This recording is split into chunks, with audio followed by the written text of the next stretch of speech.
Whoa, it's the Shenmue podcast. Whoa, it's the Shenmue podcast.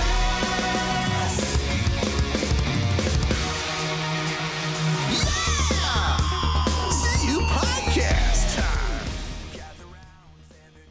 Welcome, everyone, to this edition of the Complete Unnecessary Podcast for Tuesday, April 24th. 2 weeks from my birthday. 2 weeks. 2018. This is Ian Ferguson. 2 weeks. I'm Pat Contry. We got some stuff going on, We do. don't we? We got an update on the Billy Mitchell stuff with Twin Galaxies. That's right. We got a Mega Drive Mini. It's revolutionary. Sure is. We got a Neo Geo Mini. We got a second Venom trailer. We got a Scumbag Star of the Week. We got Patreon Q&A going on. Do we have anything else mini going on? We got Mini in my pants. Oh. We All right. got Q&A. Okay. So Ian, Yes. the Deadpool trailer, the final one came out. We don't like talking about trailers that much, but it's in the intro, whatever. They don't do good for us in the SEO because they come out like 2 weeks after the trailer. For trailer reactions to be successful on YouTube, they got to come out within like 30 minutes of when the trailer comes out. That's right. People got to look for them. Like, I'm on Twitter. I need 18 reactions. I need to see someone crying while they're watching the Star Wars Han Solo fucking trailer. I need to know exactly what every single person I know thinks of this trailer. And they have to be acting the way I'm reacting. I need to get that reassurance from random ass people. Don't worry, we're going to be talking about another trailer later on. Oh, we already? Yeah.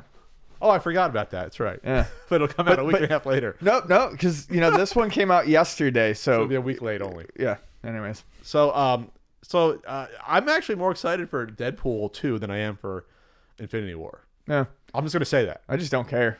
about Infinity War. No, Deadpool 2.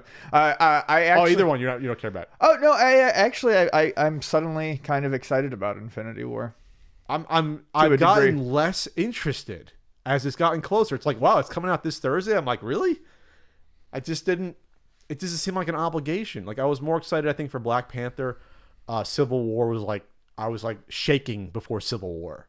I was like so excited for Civil War because that was like, to me, the biggest sort of superhero movie up to that point in terms of everyone being involved in the conflict, the moral ambiguity. I think I have my expectations right where I need them to be for Avengers this time, which is going to go in, I'm going to enjoy it while I watch it, and I will promptly forget about it afterwards, which is what happened with Avengers 1 and 2. And Age of Ultron. Well, Age of Ultron, I thought at the time was better than the original, and I still kind of stand by that. I stand by it, but they're It's still both forgettable. fluff. It's still just They're fluff. both forgettable in the end. Yeah, it's just sort of like Thor goes away for no reason for a while, and he kind of comes back and tells you something, and then you have Vision show up, with like a half hour left in the movie, and for Vision, he's so overpowered. I like how they try to prevent using him as much as they can, both in Age of Ultron and Civil War. Right. Because, like in the battle at the airport, shouldn't Vision have been there first and just wiped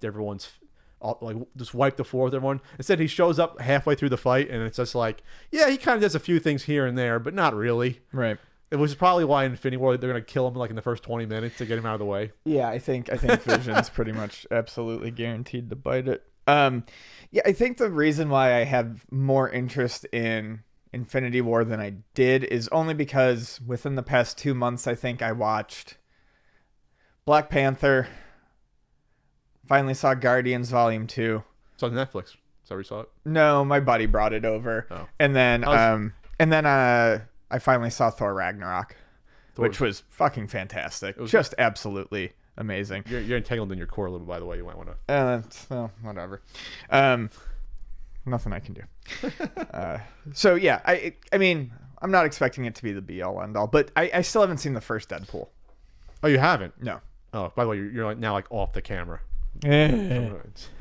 What happened to your longer cord for your headphones? It is long. It's just there's a slight knot. Oh, I used the straight one. Yeah. I don't use the coily one. I've always used the coily one. It's overrated. Me. But Deadpool. Did you see the second trailer for Deadpool?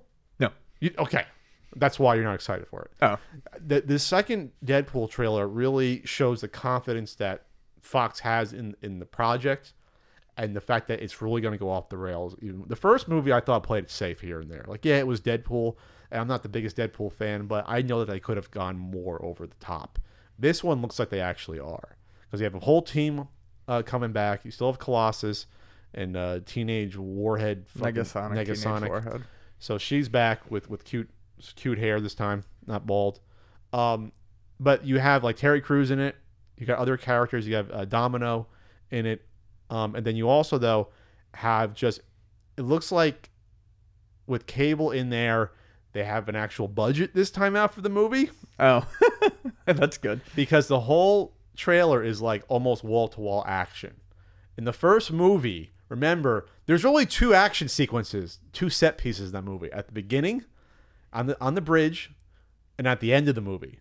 So I've heard, yes. And in the middle, it's like, yeah, there's some action here and there, but there's a lot of like just romantic subplot and stuff that it's not as Ryan Reynolds carries it obviously, but they really string it along.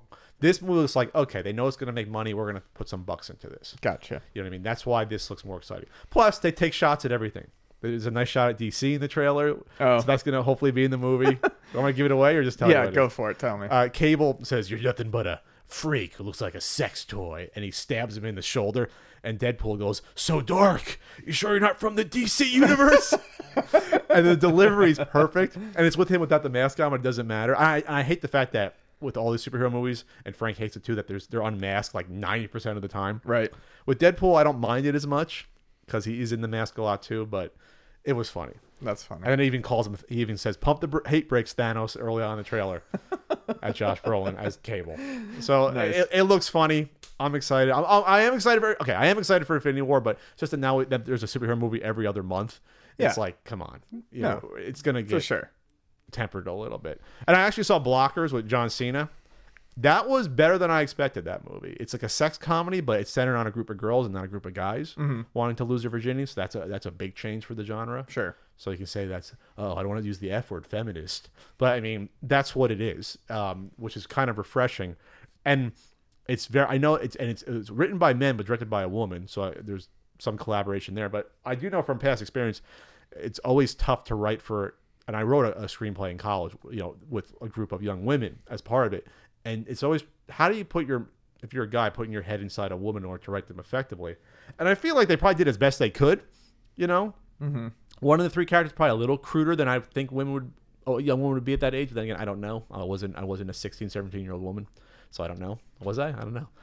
Maybe see what my eyelashes maybe I was. You tell me. But anyway, but it was funny. Cena was great. His chemistry, the chemistry between all 3 of them, Ike Barinholtz from Mad TV, who I always liked, John Cena, and God, I can't remember her name. She's in everything. She's married to the director of half of these. Leslie Mann, is it? That sounds right. Leslie Mann, yes. She's been in a ton of these. She's a 40-year-old virgin going back, and she's married to Judd Apatow. So I like all 3 of them. I can almost guarantee they'll do a sequel. Oh, really? I can almost guarantee, because they were, and there was heartfelt messages to them, and they all had story arcs and about accepting their children growing up and being empowered about making their own sexual choices. There was some.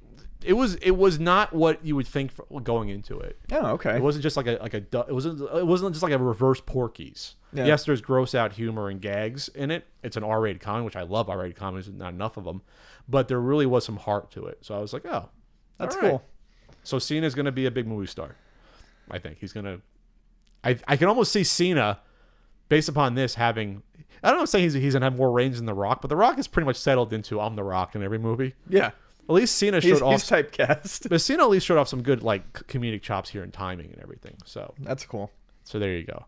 Anything going on with you, Ian? No, I've been good. My buddy and I went up to LA.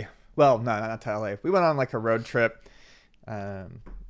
last week. Okay. And we went up to the San Luis Rey Mission just to check it out. It was really pretty. There was a lot of neat architecture and arches and stuff that we saw. But we ended up going up to the Boston Red Sox Anaheim Angels game, and we got to see Ohtani pitch. The one time he didn't pitch well. Yeah, and that was the funny thing. So we got to see Ohtani pitch, and we didn't go up to see Ohtani. We went just because we wanted to go to a baseball game. He likes the Red Sox. I like the Red Sox. So we were rooting for the Sox, but then we found out Ohtani was going to play because he had been he didn't play the Sunday prior like he was supposed to. So we go to see him. My buddy gets interviewed for Japanese TV, which was fun. Did he really? Yeah. Is he Japanese? No. Oh, they just randomly picked him out? He's a really, really tall, hairy guy who looks like a Yeti. So he stands out. He stands out. Yeah. He's a typical American that they probably put on TV. Like, Perhaps. this is the model American for Japanese viewers. Sure. And yeah, he he got shelled, man. It was like 9-1, 10-1. Yeah. The game was, and Well, he had that blister on his finger. They showed after the game, so that probably affected it. right. So it was Blisters cool to see stink. him. But yeah, we didn't get to see the skill. And real quick about, I guess Nintendo Labo came out last week, and the reviews have been, from what I've seen, pretty positive about it. I haven't checked. People, of course, kept sending me their opinions on the piano, because that's what I'm interested in. Seems like it's pretty cool. Yeah, they said it's neat and it's a lot of fun, and I might actually go try to find the variety control set today if I'm feeling up to it after the podcast.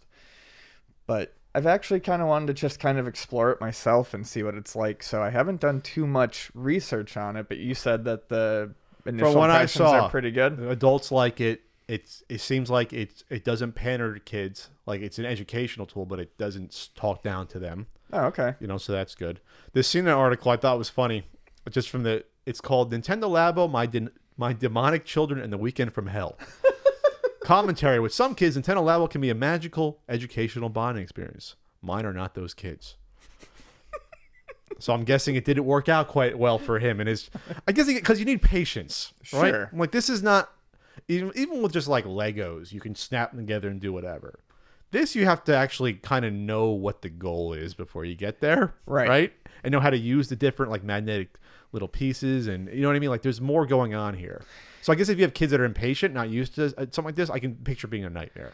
Right. With Lego, you could open it up and, you know, your kids could fidget with a couple of pieces and start clicking them together and all that, or playing with the minifigures. With this, there's really nothing to do except for follow the instructions and progress forward towards that end goal. And I think that the also thing to know about this is that this is probably like a specific age group. Like, you probably can't be 3 and use this, or 4. Right. Probably might be a little tough. You probably got to be like, you got to know how to probably read and know how to use a controller. So we're talking like 6 or 7 at least. Sure. Getting up to there. Up to like maybe like 12, 13. Like, you got to specify like what the range is here more. Right. A 3-year-old isn't going to get anything out of this. They're going to look at their fucking Bejeweled game on their iPad and just play that. You need to have some nimbleness in your fingers. Nimbleness? Yeah. You can't have stubby little 3-year-old fingers? You can't have toddler sausage Oscar Mayer fingers. Did you have toddler sausage fingers when you were a I kid? think we all probably had all Oscar, like, little Vienna sausage fingers. So now we're changing to be a sausage. But they got the fishing rod thing going on. You got the piano, the robot thing. So I'm really interested in the little Gachapon house. I didn't see that. It's part of the variety kit. It's like a little house, and you can like twist the side and pop stuff in, and it makes the people who live inside the house look upset or confused. Oh, Yeah. I'm still very bullish on Labo. I think this is gonna work out very well in the long run, and I think they're gonna have like multiple sets of these in the future. I think it probably will. I mean, like I said, without really looking, I honestly think it's gonna do about as well as I thought, which is about as well as any other weird Nintendo idea. It's gonna sell. Yeah, I mean, even stuff that's now collecting dust like Nintendo Fit, they sold trillions of them. The Wii Fit stuff. So, speaking of that, someone asked about the collectability of this in the future because it's cardboard. I'm like, I don't know about that, but I do know that you'll be able to have brand new old stock forever. Anything produced now is going to be saved and hoarded by people thinking it's going to be worth money when it's not. Right. And the other thing is, not everything needs to be viewed from a lens of collectability. That's not the main point of video games. Sure. Plus, to me, this isn't a traditional, I guess, video game in terms of like, would you display it on your shelf? How do you display it? Would you have to build like the fishing rod and put it on the shelf display? I mean, no. Or do you want it minty uncut? Like, uncut pressed card. We're like traversing into the toy collectability and games at the same time. It's weird for me that every time now that something comes out for games, the immediate thought is, what is this going to mean to collectors, or how is this going to be viewed from a collectible standpoint? That we don't have to look at everything that way. It'll sort itself out, I'm sure. We're dead and gone. We'll worry about the cardboard disintegrating 100 years from now. Like, right. My immediate question is this fun to play? I'm worried about getting Castle Country up to speed. Put it in that hot tub. That's my immediate concerns for the future right now. I'm worried about getting through this podcast and having a burrito. I had a bad burrito last week. You're going right back to the burrito well. Well, no, it was just really shitty, and I need to get a better burrito in me from a place that I trust. You didn't trust the place? Can we stop talking about burritos? I'm hungry. It's hit or miss. I'm starving. Let's go. Let's get a burrito after this. Let's go for some fish burritos or tacos. Ian. Yes. At games. Yep. Well, there's an announcement from Sega that they're doing this fucking Mega Drive Mini. Oh, fucking Christ. And people went nuts on it. It was trending on Twitter. Okay, so here's what happened, folks. This was a whole weird situation. Sega said that they were considering, there was another release, a tweet that was like, oh, translated, it was like, we might, get back into the console industry. And everyone fucking lost their goddamn minds. Dreamcast 2? No one bothered to click on the link. And when you do... We're doomed as a society. We can't even click on a link. No one clicks on links and reads. So you click on the link and you read, and it's just the guy talking about how they may want to, make their own hardware mini console. It was like the president of Sega talking about how they may want to actually themselves manufacture their own mini console. Okay. Like an actual like in-house like Nintendo, at the Sega manufacturing plant that doesn't exist. Right. Right. So like Nintendo makes their mini. So basically they were thinking about, I guess, not making, not outsourcing it, which is what Sega's done forever. Sega licenses plenty of these products, but other companies make them. Mostly at games. Mostly at games. But there's been the handheld ones, everything else. So people are like, oh, sweet, Sega's going to make a new Dreamcast. And then, oh, well, okay, I guess they're going to make their own mini console. That'll be good. It'll be better than At Games mini console. And then we find out that they're just going to make a Mega Drive Mini, a Sega Genesis Mini, and At Games is making it. So immediately, no one gives a shit. And it was announced, and then At Games came out and was like, woohoo! The rumors are true! We've got this! Sega's going to release the Mega Drive Mini in Japan, powered by the latest At Games technology. The same new and improved technology will find its way to the U.S. and other territories later this year. But then At Games deleted that tweet, as they may have gotten ahead of themselves. Or, maybe Sega was like, hey, no, be more quiet. We don't want people to know that you're making it because people hate you. Because there's been literally tons of these. Several mini Genesis systems that have come out. Made by them. In one form or another. That have been awful. Like even re-releases with the cartridge slot they've done. So and with an HDMI port, like the one last year, it was just bad. So now they're taking the cartridge port out and basically just putting it in a cuter shell. It's just a different shell. And pretending that it's something magical and brand new. It's the Retro Sigma shell, but repainted back to a Sega Genesis. Or it's a whole new world. So is this the market for people that haven't known that for the past 10 years these have existed? I'm just trying to figure out what the market is for these anymore. I can't answer that question without potentially insulting a pie piece of our listener base. I don't know who this is for anymore. How many of these... For the person who just loves to keep buying the same shit they've bought 100 times before. All right, I'm going to the At Games flashback zone. Flashing back to the flashbacks. Which is celebrate the classics. I just want to know... I love celebrating the classics. I want to know how many of these exist right now. Okay. Sweat to the oldies and celebrate the classics. There's a Sega Genesis flashback. Mm-hmm. There's a Sega Genesis Ultimate Portable Game Player. Oh, yeah. There's a Sega Genesis Classic Game Console, which is the console one with built-in games as well. That's just the 3 on their site right now. There's more than that, though, correct? Oh, God, yeah. There's you probably may have had some in the past in your experience at the store. Yep. How many have... it's getting steamy in here, man. How many have existed besides these 3? I would say... Including the portable ones with the LCD screens. At least 2 prior portables. Okay, so that's 5. And I would say at least 1 or 2 prior consoles. So probably 7 have existed in the past. We'll say 10 years, 2007 or so. Let me just say scratch 6. one of those off and say Six. at least 6. There's been 6 in some form or other, all with yawning triceratops, by the way. Yawning Triceratops. That makes the cut in almost all of them. So there's been 6. We'll just say 1 every year and a half for the past 8 to 10 years, roughly. Something like that. Yeah. So these have existed. If you love Genesis in the past, you've bought one of these before. So I guess the crux of the proposition is, will this new one not suck as badly as the other 7 have, or 6? Is there new technology magically out there, as At Games claims? They have a brand new Genesis on a chip, maybe. Well, I always say I'll try anything 7 times. So, I mean, screw me once, shame on you. Screw me 7 times. I don't know. Blow my brains out. Is that the expression? Yeah. Drown in a hot tub. Drown in a hot tub. I'm drowning in my hot tub. but I mean, the whole thing is bizarre. The situation. Obviously, they see how well the NES Classic is doing and the Super Nintendo Classic, but those were a singular product that came out at the right time, and it was Nintendo doing it themselves, doing it the right way. Yeah. So it's not like they've gone to the well a lot. They've gone to the Genesis well one too many times. They're scraping it so much now. There's only like little like Game Gear pieces in the bottom of that well. Squeezing blood from a stone, man. Squeezing that Roston stone. Ooh. It's just done. And I love Sega.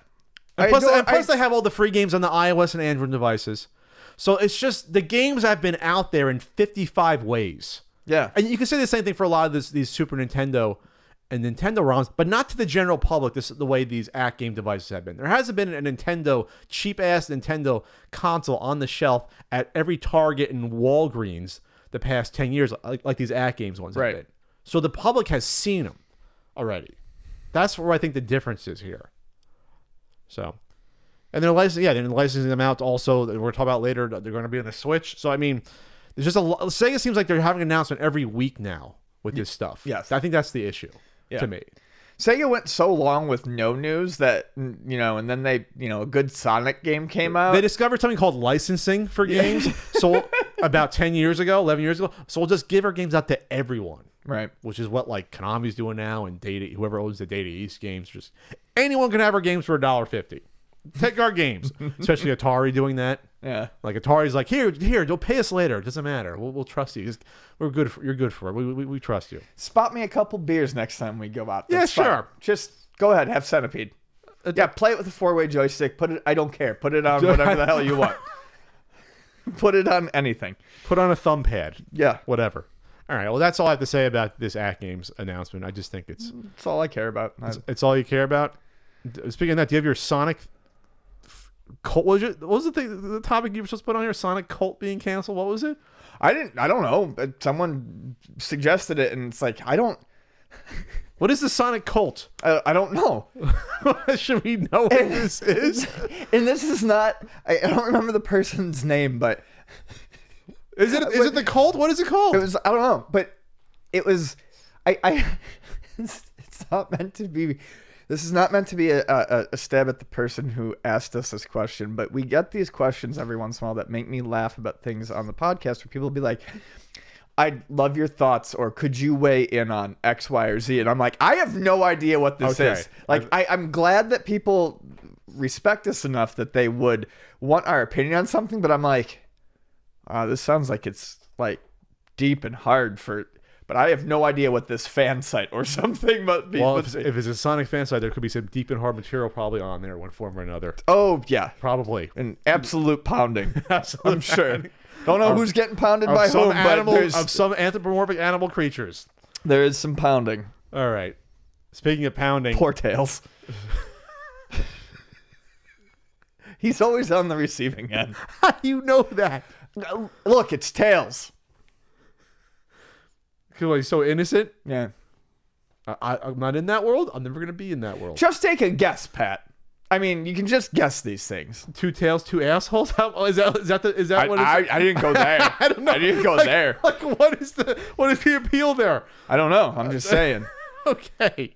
If you had to guess that one of them was submissive, it would probably be Tails. All right. Well, speaking of getting pounded, yep. Billy Mitchell, Twin Galaxies has stripped Billy Mitchell officially of all records, and he's banned from anything else ever on the website. And plus, they submitted. He's just banned from anything else. banned- ever. no, he and- can't go outside. and- He can't do his own grocery shopping. He can't make his own hot sauce anymore. No. And plus, then they told Guinness, who then stripped the records from Guinness. Good. So this is after the full investigation happened. Remember, we talked about in the podcast about it was submitted, then it was adjudicated. Love that word. Whether or not he was That's how you pronounce it? adjudicating. That's a great word. How are we supposed to pronounce it? I don't know. It's all hard sounds. I just let it run in my head. I was like, I know what this word means, but I never really pronounced it in my head. Great. Okay. You're learned being around me. Okay. Adjudicated. So the proposition or argument was that he was submitting world records, arcade play records that were really being played on a MAME setup, either in a cabinet or otherwise, and there wasn't good evidence to show that it was actually an arcade ROM board setup. So I think they had 3 different independent people look at this, and they all sided with the person that brought up the dispute, saying, "Oh yeah, he played these on a MAME arcade setup, whether it was some emulator or an emulator inside a machine." And the problem with that, going again, is that on an arcade setup, a real arcade setup, you can't fake it. It is what it is. You run through a ROM board, you play it, and that's what you're That's supposed that. to. MAME, it's a little dicier. Because on MAME, you can do save states and rewind, and you can basically patch together gameplay videos Right.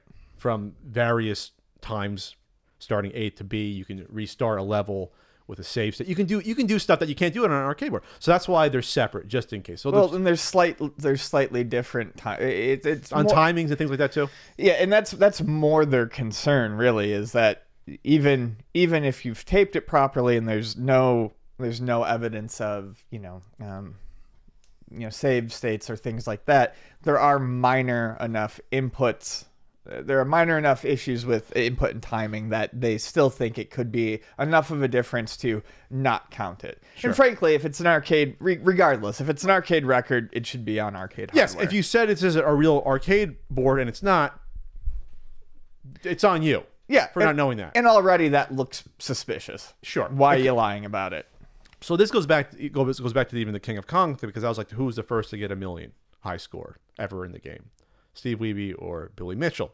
So now that million score is wiped out. So now Steve Wiebe is recognized as the first player ever going to get that million plus score in Donkey Kong. So you get some justice 11 years later. I'm not sure Steve Wiebe's in the scene anymore. He probably doesn't even care about this shit at this point, since he's a normally adjusted person with probably a family and a real life. Not a guy who decided he needed to make his entire ego off the fact that he's good at Donkey Kong. What kind of accent was that? I don't know. That's Donkey just Kong. That's just Donkey that's Kong. how, that voice. That voice is how I feel about Billy Mitchell. Good at Donkey Kong. I'm good at Donkey Kong. So they removed all the scores. The forum moderator, Jeremy Zelnia Young, cited frame-by-frame analysis of the board transitions in Mitchell's Donkey Kong tapes. We talked about that. That's how the actual how the graphics display appear. of Yeah. the board appears. Sure, the stage. Showed visual artifacts suggesting that they were generated by early versions of MAME, not Donkey Kong hardware. Yikes. So let's see what was wiped. A 1.047 million port performance that was highlighted in King of Kong. We spoke about that. And a 1.05 million point score achieved at a mortgage brokers My convention. favorite. That sounds like a hot time at that mortgage brokers convention. Because that's what the cool people do. They go All to right. mortgage brokers I'm not conventions. telling you how to run your mortgage brokers convention. But you might want to get some other entertainment in besides watching someone play a Donkey Kong game for hours. Can I steer us off for a second here? Go for it. This whole podcast is off the rails already. It's good. It's fine. People are going to love it. There was a real estate convention up in Canada about a month ago. Okay. And Next to the Sonic convention, Sonic Furry convention. and where Tails was getting pounded. And they had Pitbull up there doing some speaking, but they also had Sly Stallone, old Sylvester Stallone, up there do some speaking. And he straight up said on stage that he did not have anything prepared. He knew nothing about real estate, and he just rambled off the top of his head for about 20 minutes. And probably got paid $100,000 Yeah, it was funny. to do that. Yeah, anyways. I don't know about real estate. In Rocky back in 1976, I thought about buying a condo in the South Side, but I didn't do it. What the hell is he talking about? He didn't talk about real estate at all. He probably was taking Q&A about the Rocky movies. No, I actually had a transcript of it. It was very funny. It was very funny. They had money to blow, I guess. They had money in the real estate convention coffers. Anyway, getting off topic. Yep. So I think Mitchell's not going down without a fight, though. He's going to try to fight this again, even though 3 different, I think, independent sources, including was it one he even hired himself to be on his side, said, no, this is MAME stuff. Sorry. So I think the tragedy in this, there's a lot of tragedies, is that Billy Mitchell is a good player. He's not some guy who doesn't know how to play these games. Right. He's actually one of the first pro gamers that people have heard about. So this is sort of like a Pete Rose situation, where this guy should have been recognized as the best hitter ever, and arguably is, but he's tainted by all this bullshit that happened on the outside. I guess in order to stay at the top, sometimes you go down potentially a dark path. Yeah. Well, Pete Rose, he just had a gambling problem. He was already known as the best, all-time great, most hits, and then he just said, I want to gamble because I don't know why, because I have a problem. So I don't know where else to go with this, and that at the end of the day, this is stuff that less and less people are going to care about year after year going forward in our lives. Sure. Like pro original arcade competitive scores, that's just the bottom line. There's less and less of us that played arcades that care about it or talk about it year after year. Me and Ian are getting old, and we're old in the teeth right now. And we grew up with arcades. We're the last generation that grew up with arcades. We're dead. After we're dead, it's done. Right? In 25 minutes, I'm going to need a vitamin shot. All right, then. I will point out that Todd Rogers was also the ref who verified a bunch of of course, Billy's scores. He's the disgraced dragster champion. Yeah. So it's just so silly. It's a big bowl of shit porridge. This is the whole thing's silly. I'm glad there's no like NES scoring board that's big, and then I'd be dragged into that. It's like, well, who really has the top? I don't know. Tiles of Fate score. Imagine deciding that and not blowing your brains out, drowning yourself in the hot tub. Again, that's the theme of the show. In the hot tub. In the hot tub. But good on Twin Galaxies for actually finally getting dragged into doing the right thing, or else their reputation is totally tarnished forever. There was some weird shit happening before that with weird editorials attacking the people bringing this stuff up before and attacking the people doing the YouTube videos. But and I do want to, and I should bring this up is just what that's a good point, Ian. Jace Hall, what Jace Hall said, because Twin Galaxies was getting tons and tons of shit, but he says, anyone looking into their own past with honesty and a desire to improve will likely find things potentially messy and uncomfortable. Twin Galaxies has experienced a nice big dose of that again with this dispute. However, Twin Galaxies understands that this is required for it to continue. Its commitment to accuracy, as we all have learned, this cannot occur overnight. It must be a step-by-step process. They're not pretending that there's not a bunch of bullshit here. They're not trying to avoid any marks on their name. I mean, they're trying to fix this as best as they can. This was bought, like 2014 from Walter Day? Yeah. So it sounds like they inherited the bunch of bullshit that was there before. Right. The Inclusive Boys Club and let's protect our own scores from 35 years ago. This is the only thing we have left in our lives. Like, that's not, if you're going to run an objective world record like scoring site, that shouldn't matter.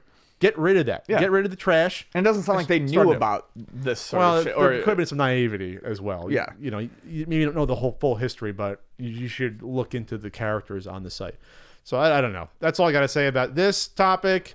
And yeah, good luck with the hot sauce, I guess. I don't know where else to go with that. Boop-a-doo! Next topic. We're talking about Shenmue 1 and 2.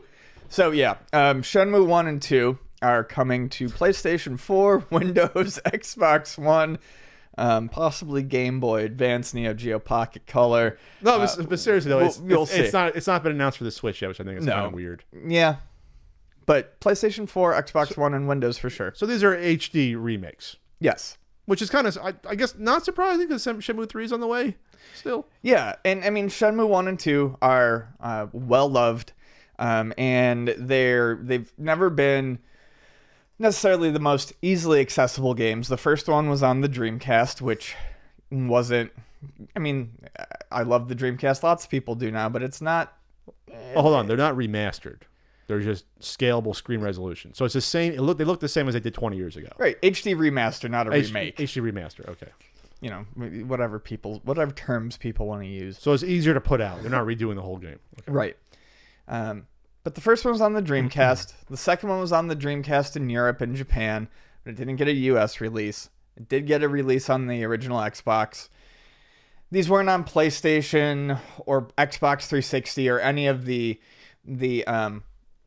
consoles that I think were more widely available or more widely supported. So, as popular as these games are, by the time people really started to get into them, they weren't as available on the systems that I think people were playing that they could have been. I really lost that sentence. They weren't as available by the time they discovered them and wanted to play them exactly. as they would have liked. So I think people were looking for a Shenmue 1 and 2 pack for quite some time. Even in the 360 PlayStation 3 era, I think people wanted this. With the announcement of Shenmue 3 coming out, with Yu Suzuki working on When is it that, supposed to come out again? sometime this year. I'll look it up. This article says just sometime this year. This is the perfect time for this to come out. It's perfect. So people can catch up on the story and launch into it. If I recall correctly, the original Shenmue was supposed to have 5 or 6 parts or something crazy like that. It's like Star Wars. That's obviously being truncated due to A, the scope of it was just originally outlandish, but B, you can do a lot more with a single game now than you could when the original Shenmue came out. Sure. You can just There's do some space constrictions on a Dreamcast disc. Yeah, the GD-ROM was small. I think it was 1.2 gigabytes or something. I think maximum. It was only slightly bigger than a CD. It's like almost double a CD. So this is exciting for a lot of people. Shenmue was never something that I got into as hardcore as everyone else did. The second one I never played at all, which I really had wanted to, since there's an entire setting that's set to be like Kowloon Walled City, which actually is famously in Bloodsport. That's where Is that where they walk underneath? That's where they're walking around. That's in Hong Kong? Yeah, that's the huge. That's Kowloon? That's Kowloon. Oh. And I've always been fascinated by Kowloon, so I do want to play Shenmue It's 2. like a city in a building. Yes. Which is nuts. Yeah, and if you read about it, it's crazy. And it's no longer there, so I've always wanted... Oh, really? They tore it down? Oh, it's been gone for a while. Oh. I think it wasn't too long after Bloodsport. I'm pretty sure that they took it down. Oh, okay. I thought it was... Oh. So, yeah, Shenmue 2 is something I want to play to kind of walk through a sort of recreation of it. But yeah, this is great. Shenmue 1 is about a $45 game right now. Shenmue 2, depending on the version you pick up, is $25 to $50.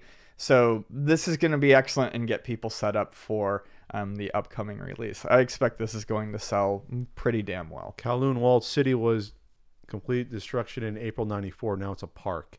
It's 50,000 residents in the walled city. That's nuts. Yes. I'm looking at a picture of it. It's really weird. It's like nothing on the outside. Then it's like buildings in like a square. Exactly. Looks like about, I don't know, 20 square blocks, something like that. Yeah. If I have to look at it. I don't even think it's that. How big is this? Interesting. We're getting off topic, but hey, we've been off topic all day, but I think true. we're having a good run here. We're having a good time. all right. So I guess what else are you gonna say about this?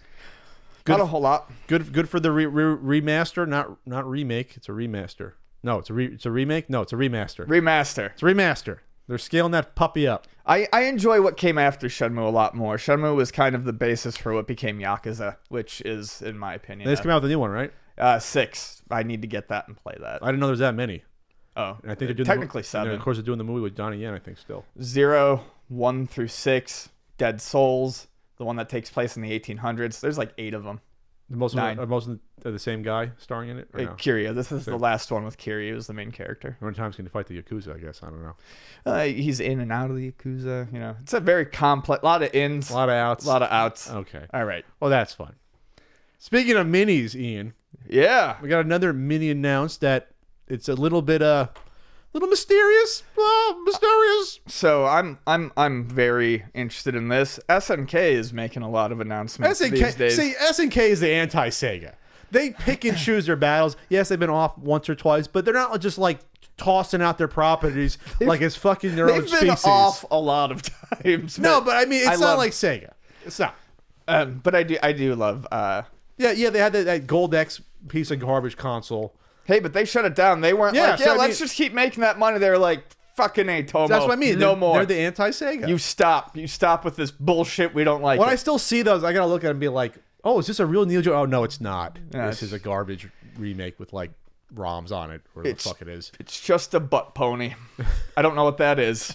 It's just a term. All right. Well, what is SNK announcing here? SNK has announced that it's going to release its own mini system or its classic system, Neo Geo Classic Edition to mark the 40th anniversary, like they're having this set of games coming out. which I can't wait for. We talked about that last the pre-Neo podcast. Geo era. For more, it'd be like a comic. more information. Can we put like that little box? For more information, check out issue number. They got rid of the annotations on YouTube. They got rid of them on new videos. No, you only do the end title cards now. For more information, do a search because YouTube doesn't want the option anymore. Anyway, go on. So, yeah, they're just announced that for the 40th anniversary, they're going to release a mini console. It's probably going to be filled with. I'm going to guess a lot of the MVS era titles, probably a lot of ones that we've seen a billion times before. What I'm most curious about is what shape or form is this mini console going to take? That's a question. Yes. How many games will they put on this? Because they can fit however many they want. But in order to keep their IP priorities, they're going to put 50 on here. They're going to put like 20, 30. They're going to put 150 of them. They're going to put like the entire library, which they could if they wanted to. Well, of course not. I don't know what they'll do. They're going to put Windjammers on it, but they're selling that as a separate game through another company. Like, what are they really going to put on this? They're going to give you some games you want and some that's just trash. Are they going to give you all the original ones like NAM 1975?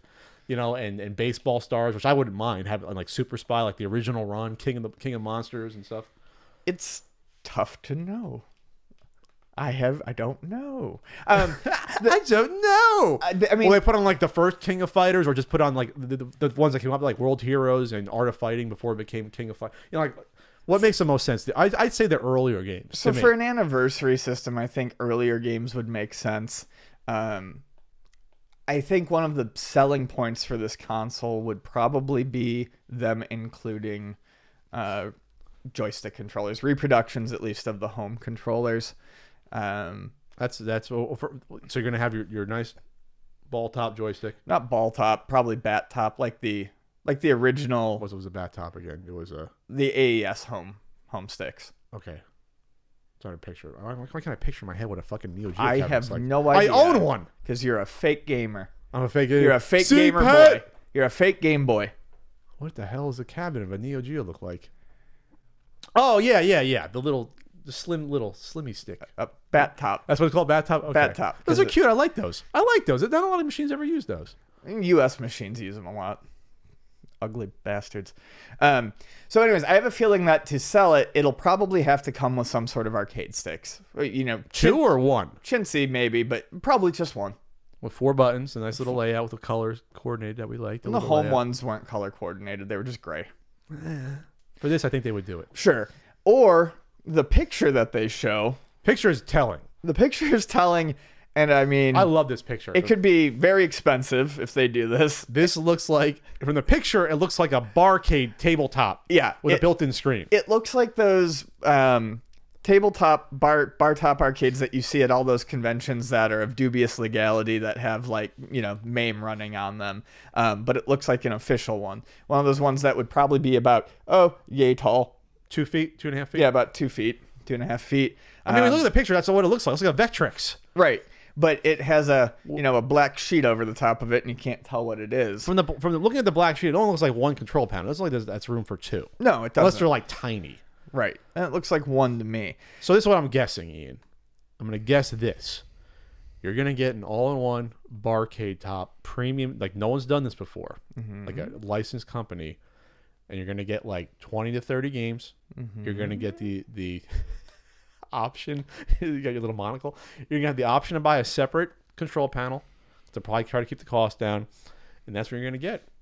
That'd be awesome. And it's going to cost probably like $400 to keep with the Neo Geo theme of being expensive hardware. Yeah, but I mean, if it's a bar arcade top, that's fine. Sure, I'm just saying that's what you're going to have. That's fine. It's going to have it. It's not going to. It's going to be obviously like an LCD screen. It's not going to be a tube. But I mean, as long as it's proper ratio and Sure. everything. I mean, there's little lag. I'd be very interested in that. And knowing, you think $400 something like that to keep with what the original system cost, like what, $5?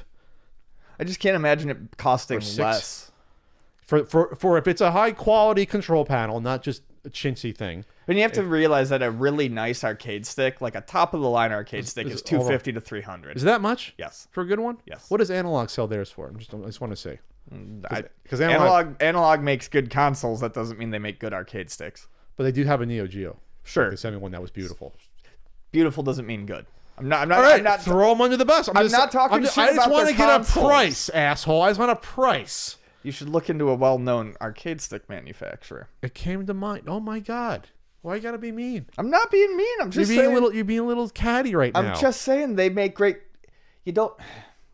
You go to who you know for certain things. I go to Analog if I want a very nice system. Well, they sell their wooden. The system's $650 with the controller. But I'm trying to see what the controller is. What's your site? Sorry, go on, Ian. What do you think this is going to be? I don't know. Oh, I was just gonna say I agree with you, and I also think that SNK is smarter, I think, than leaving it locked in to just what's on there. With the Neo Geo X Gold, you could buy additional game packs on a cartridge, and I could see that being something that they would perhaps do with this.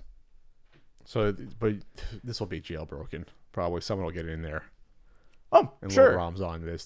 This will be a new. Doesn't mean that SNK won't continue to offer a way that you can do it otherwise. I think you're going to get 30 to 40 built-in games. You're going to get half of them will be the cheap early ones that no one really thinks about anymore. You'll get a Metal Slug. You're not going to get all of them. You'll get one. You'll get a Samurai Showdown. You'll get a King of Fighters. You'll just get one of each.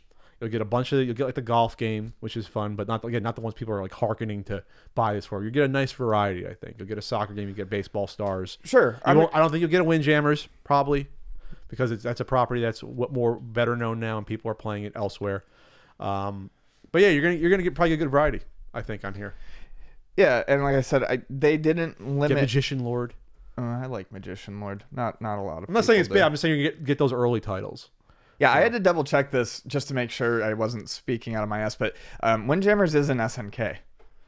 It's Data East. Oh, it is. Oh, Yeah. so they license it. Yeah. To it. Okay. So, that's that. Well, then yeah. they might be able to get it because Data East will say, here, I'll have it for $1.50.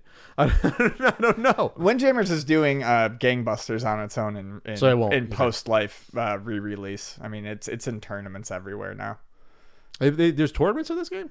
Windjammers? Yeah, I didn't know that. Yeah, follow it on Twitter. It's getting a huge resurgence. Did I ever tell you about the first time I played Windjammers?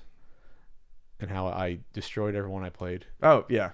To tell you about that. Yeah. That's probably one of the reasons why one of the YouTubers I destroyed, he didn't like it because it was the first time I played it. And that's why he doesn't really talk to me anymore. We'll talk about that another time, All right. though.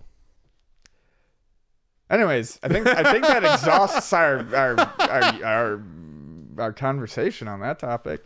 Well, going back to the Data East, though, how many Neo Geo games that are popular were third-party games? Then Not a shitload. because I was surprised. I didn't know about Windjammers. I did not know that. Yeah, no, I had been saying that for years, and you were just making me second guess myself, so I had to look that How up. many times have we talked about Windjammers ever? Besides my story. No, I'm just saying you just now. Oh, I just now. Okay. Yeah, I was like, I have to double check that. Neo Geo game list. Let's go to good old Wikipedia. I'm gonna see how many are third party.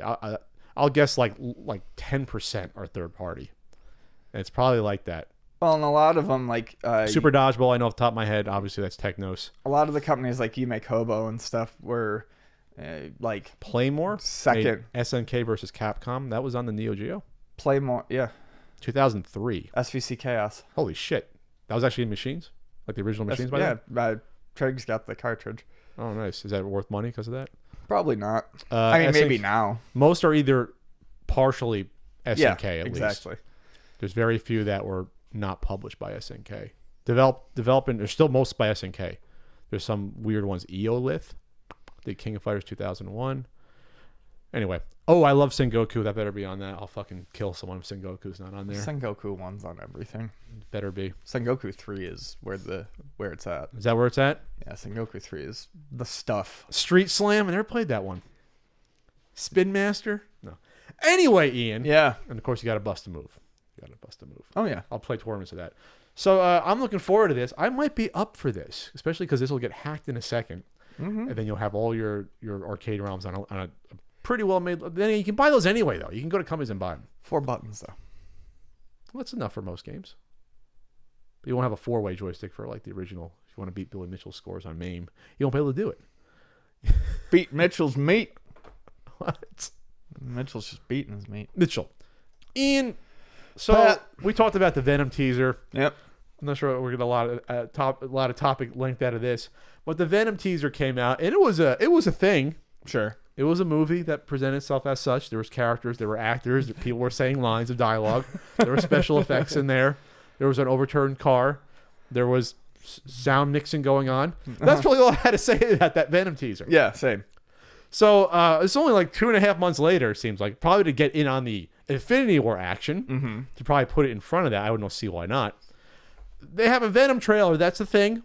There's actors saying lines. There's the same warning beeping sound effect I've heard in about 50 movies before. That halfway through that sound effect, and you have a very disheveled Tom Hardy as a reporter, Eddie Brock, like very disheveled, like he looks almost homeless.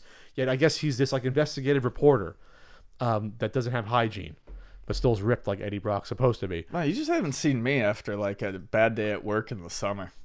Are you an investigative reporter? No, I'm not. But okay. But I mean, I look rough. The crux of it's #1 trending on Twitter. So what the fuck do I know? So, but he goes, he's investigating, I guess, some sort of like research center who's using live people to test out some stuff because everyone's bad in pharmaceuticals according to movies and medicine. We're all terrible. So he digs too far, and I guess he gets some. It's not a symbiote; it's a symbiote, according to the trailer. They've changed how symbiote is pronounced to symbiote. No, symbiote. Symbiote. Symbiote or symbiote? It's symbiote. Someone actually asked that question last Okay. night, and it makes me think of Quaker Oats Man. I don't know why the Quaker Oats Man is this fucking guy who has never left me alone my whole life. I think about the Quaker Oats Man in unreal amount. Where the fuck is this coming from? I'm just telling you. You said symbiote, and it came up last night because someone was making fun of that on the trailer. The Quaker Oats Man never leaves me, dude. I hate him. I hate his face. I hate his creamy hair that looks like it's made out of fucking shaving cream. It's George Washington's second cousin, probably. I don't give a fuck who it is. He's creepy. He makes good oats.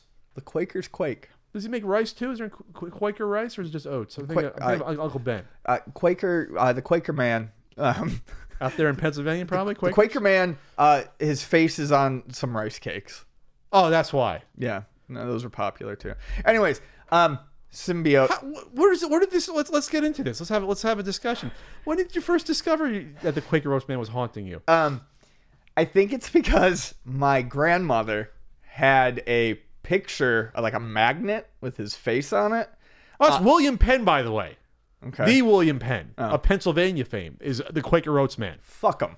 Wow. Wow. Yeah. Fuck the guy that Pennsylvania is named after. Yeah, fuck the Quaker Oats Man. So my grandmother had like a magnet of him, I think, on like this little refrigerator next to the stove. Oh, it's not William Penn. People think it's William Penn. It's not. Yeah, no, it's not. It was okay. Sorry, it was next to the stove. And It was like a magnet next to the stove, and I thought I used to fucking sit at this table in her kitchen all the goddamn time, and I would just see him every fucking day. just looking at you. Just like every week, every couple times That a week, foppish I hair. just see him. Yeah, he's a piece of shit. So every time I hear oats, I think of the Quaker Oat Man. But what did he ever do besides yummy, warming oats in your belly? He's every just morning? always there. I can't. He's not an asshole. He doesn't ever go away. He's one of those people who. Founded in 1877 as the Quaker Meal Company. He's a friend who's outstayed his welcome. Okay. So you're saying they should do a crop top and have like the shaved side hair that's popular now. And No, you know what might be fine? Can we just get a silhouette? Just a silhouette. say silhouette. I changed it. What's silhouette? Silhouette? Can we get a It's silhouette that's shilling Can we something. Shove it. Like that's it fruit. It's shilling something on. The... Can we get Come it? back to us. That's it fruit. What happened? Yeah, That's I miss it? you guys. I want a silhouette. Anyways, going back to the Venom trailer. Yeah, go back to the Venom trailer. I think it looks fine. I can't hate everything. The effects are still very unfinished. Oh, the effects look like garbage. It's because it's really fucking bad. It's him shooting out the symbiote. Fuck. I'm picturing the Quaker Oats man in like a Venom suit. But he's shooting out. Awful. But he's shooting out the goo, which Venom eventually did start doing that weird shit. Venom originally didn't do that weird shit. Oh yeah, I know. Venom originally was literally Spider-Man's doppelganger again. Yeah. It was shooting out the web. Shooting out the He web. shot out webs. He went on webs. He was strong. That's Venom. I'm in my head right now. It's the Quaker Oats dude dressed as Venom jerking off over an entire city. That's all. I can the entire city. Just he's really spreading his oats. Yeah, he's seeing his sowing oats. Sowing his wild oats. So anyway, Ian. Yeah. Again, what's so bizarre about this is that Venom is not supposed to exist without hatred for Spider-Man, because that's why he looks like fucking Spider-Man. Unless they're going to do the Venom costume without the spider in the middle, and they're not going to have him shooting webs, and the trailer is actually shooting webs, unless this is like Wolverine Origins with like Venom Origins before meeting Spider-Man, but the origins of Venom is Spider-Man. Again, I'm sure Disney and Marvel is looking at this and just like fucking biting through their fucking tongue, their giant Venom tongues, being, what the fuck are you doing? We could have introduced Venom ourselves in like the third or fourth Spider-Man movie on our own. Like, how dare you, motherfuckers? Like, that's probably what they're thinking. Like, they can't do anything about it legally, but they want to. What are your favorite oatmeal stir-ins? I enjoy brown sugar and cinnamon. Well, we had cream of wheat, which was very yummy. We had like the apple cinnamon, and then we also had the maple brown sugar. But it's literally eating a bowl of sugar every day. That's why I was a fat kid. You're eating gruel. I was a very fat It's just kid. a tub of paste. I was a fat kid eating sugar for breakfast. Cinnamon life was sugar life. Oh yeah, Breakfast. I was living the sugar life as a child. cinnamon death. Their life cereal. Anyway, this looks like a movie that's going to come out It is. in October. They show Venom at the end real quick, and the graphics Are miserable. terrible. It's like ultra shiny, slimy. Like you can argue, well, what is Venom supposed to look like? I don't know, but those graphics don't look that much better than the 2007 Venom. Like, they don't look that much better. Yeah. We are Venom. The tongue comes out, which is the awful post-McFarlane Venom that I can't stand again. We're going to move on from this topic because we're running off the freaking rails with Quaker Oat Man as Venom. I'm sorry. Eddie Brock is the Quaker Oats Man. Quaker Oats. All right. We are Quaker Oats. Ian, we like the Blue Apron. We do. We eat it every month. I just had some really good balsamic fig chicken last night. There you go. I had the chicken Slovaki pitas last week. Excellent. Blue Apron is the leading meal kit delivery service in the U.S. And not just burgers for dinner. It's like short rib burgers instead. You know, it ups the game when it comes to dinner. You get seared steaks and thyme pan sauce with mashed potatoes, green beans, and crispy shallots, all in under 45 minutes without a trip to the grocery store. You can be lazy and still cook pretty well for your loved one or for yourself. Love yourself as well. So it's the #1 fresh ingredient recipe delivery service in the country. The mission is to make incredible home cooking accessible to everyone. You can get 2-person meal plans, the family meal plan, or even a wine plan if you want to get 6 bottles of wine from renowned winemakers. So right now, for 6 weeks from April 16th through May 21st, Blue Apron is teaming with Airbnb to bring you the best home cooking from around the world. Each week, the menu's going to feature recipes developed in collaboration with an Airbnb experiences host, like Cece, a chef from Shanghai who makes incredible Kung Pao chicken, a beloved sticky, saucy mix of browned chicken and vegetables. I'm already hungry. So you can go to check out this week's menu. Get your first 3 meals free at blueapron.com/CU podcast. And what's coming up for the Airbnb April 2018 recipes, which is going into next month a little bit. steak frites with roasted broccoli and lemon aioli. Ooh, I actually made good steak fries on one of these recipes. Like they actually came out crispy. Like Nice. they weren't greasy at all. They have roast pork and salsa verde with sautéed vegetable. That's from Florence. The first recipe is from France, by the way. The steak frites. Beef empanadas with roasted sweet potatoes and creamy zucchini. That's from Yum. Buenos Aires. And Kung Pao chicken, which is said with stir-fried snow peas and sweet peppers. Shanghai. You know what? If I had my druthers, I think I'd go for out of these four. I would do the empanadas from Buenos Aires, and I'd do the steak frites from Paris. Paris. I would definitely be doing some empanadas. Getting your empanada on? Oh yeah. Oh yeah, just dumping them in your mouth. It's not 3 or 4 servings. It's one. It's one. Yes. It's one. Just one after the other. So so it's great. Me and Ian have been using Blue Apron for a while. Again, if you want to take part, check out this week's menu. Get your first 3 meals free at blueapron.com/CUPodcast. Blue Apron. It's a better way to cook. Hey everyone, Ian here to talk to you today about Sega CD cases. So Hi everybody. hey everyone, hit that like, subscribe button. Yeah, so Sega CD cases, Sega Saturn cases, Long box PlayStation cases. long box PlayStation cases, Hard cases. are made of angel's tears or wings. Very, very delicate material. Okay. Styrene. Especially the little tabs that go to the end of the case. Especially every part of it. Whatever sure. part of it you don't want to break is the part that It's sugar glass. Yeah, it's going to break. It's sugar glass. It's sugar glass. But it doesn't taste as good.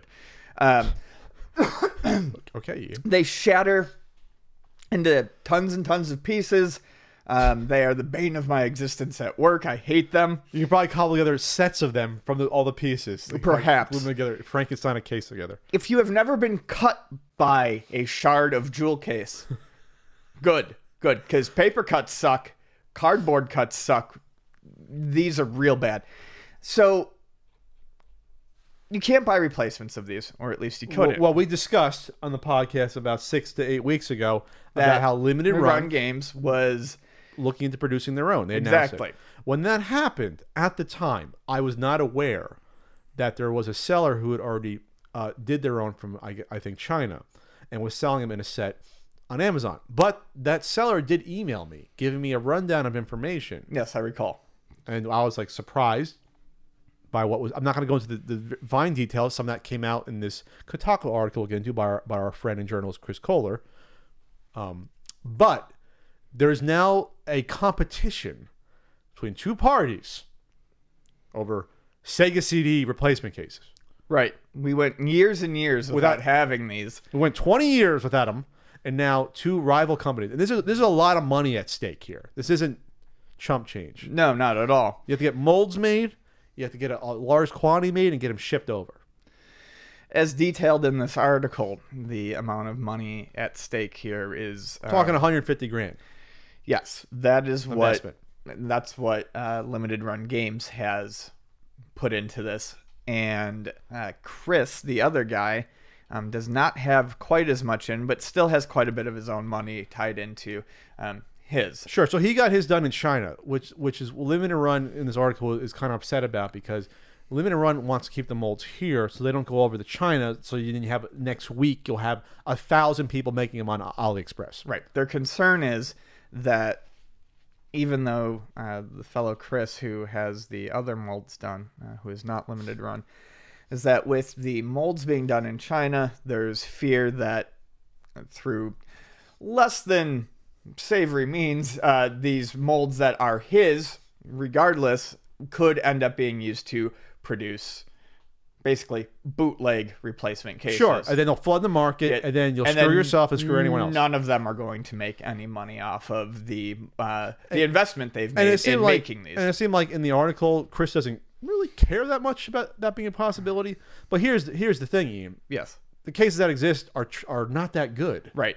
So The black inner tray falls doesn't out. fall. The tray doesn't stay closed. Right. I guess when you turn it upside down, there's a good quote about Josh from Limited Run where he said the first thing he did when he found one of these cases, he put it upside down and the thing fell apart. Right. So these are not gonna be replacements in the long run. Run. Maybe it'll be like a bridge to proper ones being done by Limited Run. We're putting in tons of money to make sure these are done. They're recasting the mold from scratch. That's where the money is into this. I don't know how Chris made his, but if he made them to the proper specs, they wouldn't be falling apart. Correct. So and Chris states that after the first run is sold through, he's going to fix the mold, but Not Chris Kohler running the article, by the yeah. way. Unless Chris has a double life. No, I don't. Well, he's a man of many talents. That said, one of the larger concerns here is, especially if this mold isn't fixed and this mold is used to produce bootleg or unauthorized runs of these, They're all going to be bad. then they're all going to be bad, and you don't know if you're getting good or bad. Well, you would know if you're getting good ones, but you're going to have to go directly through.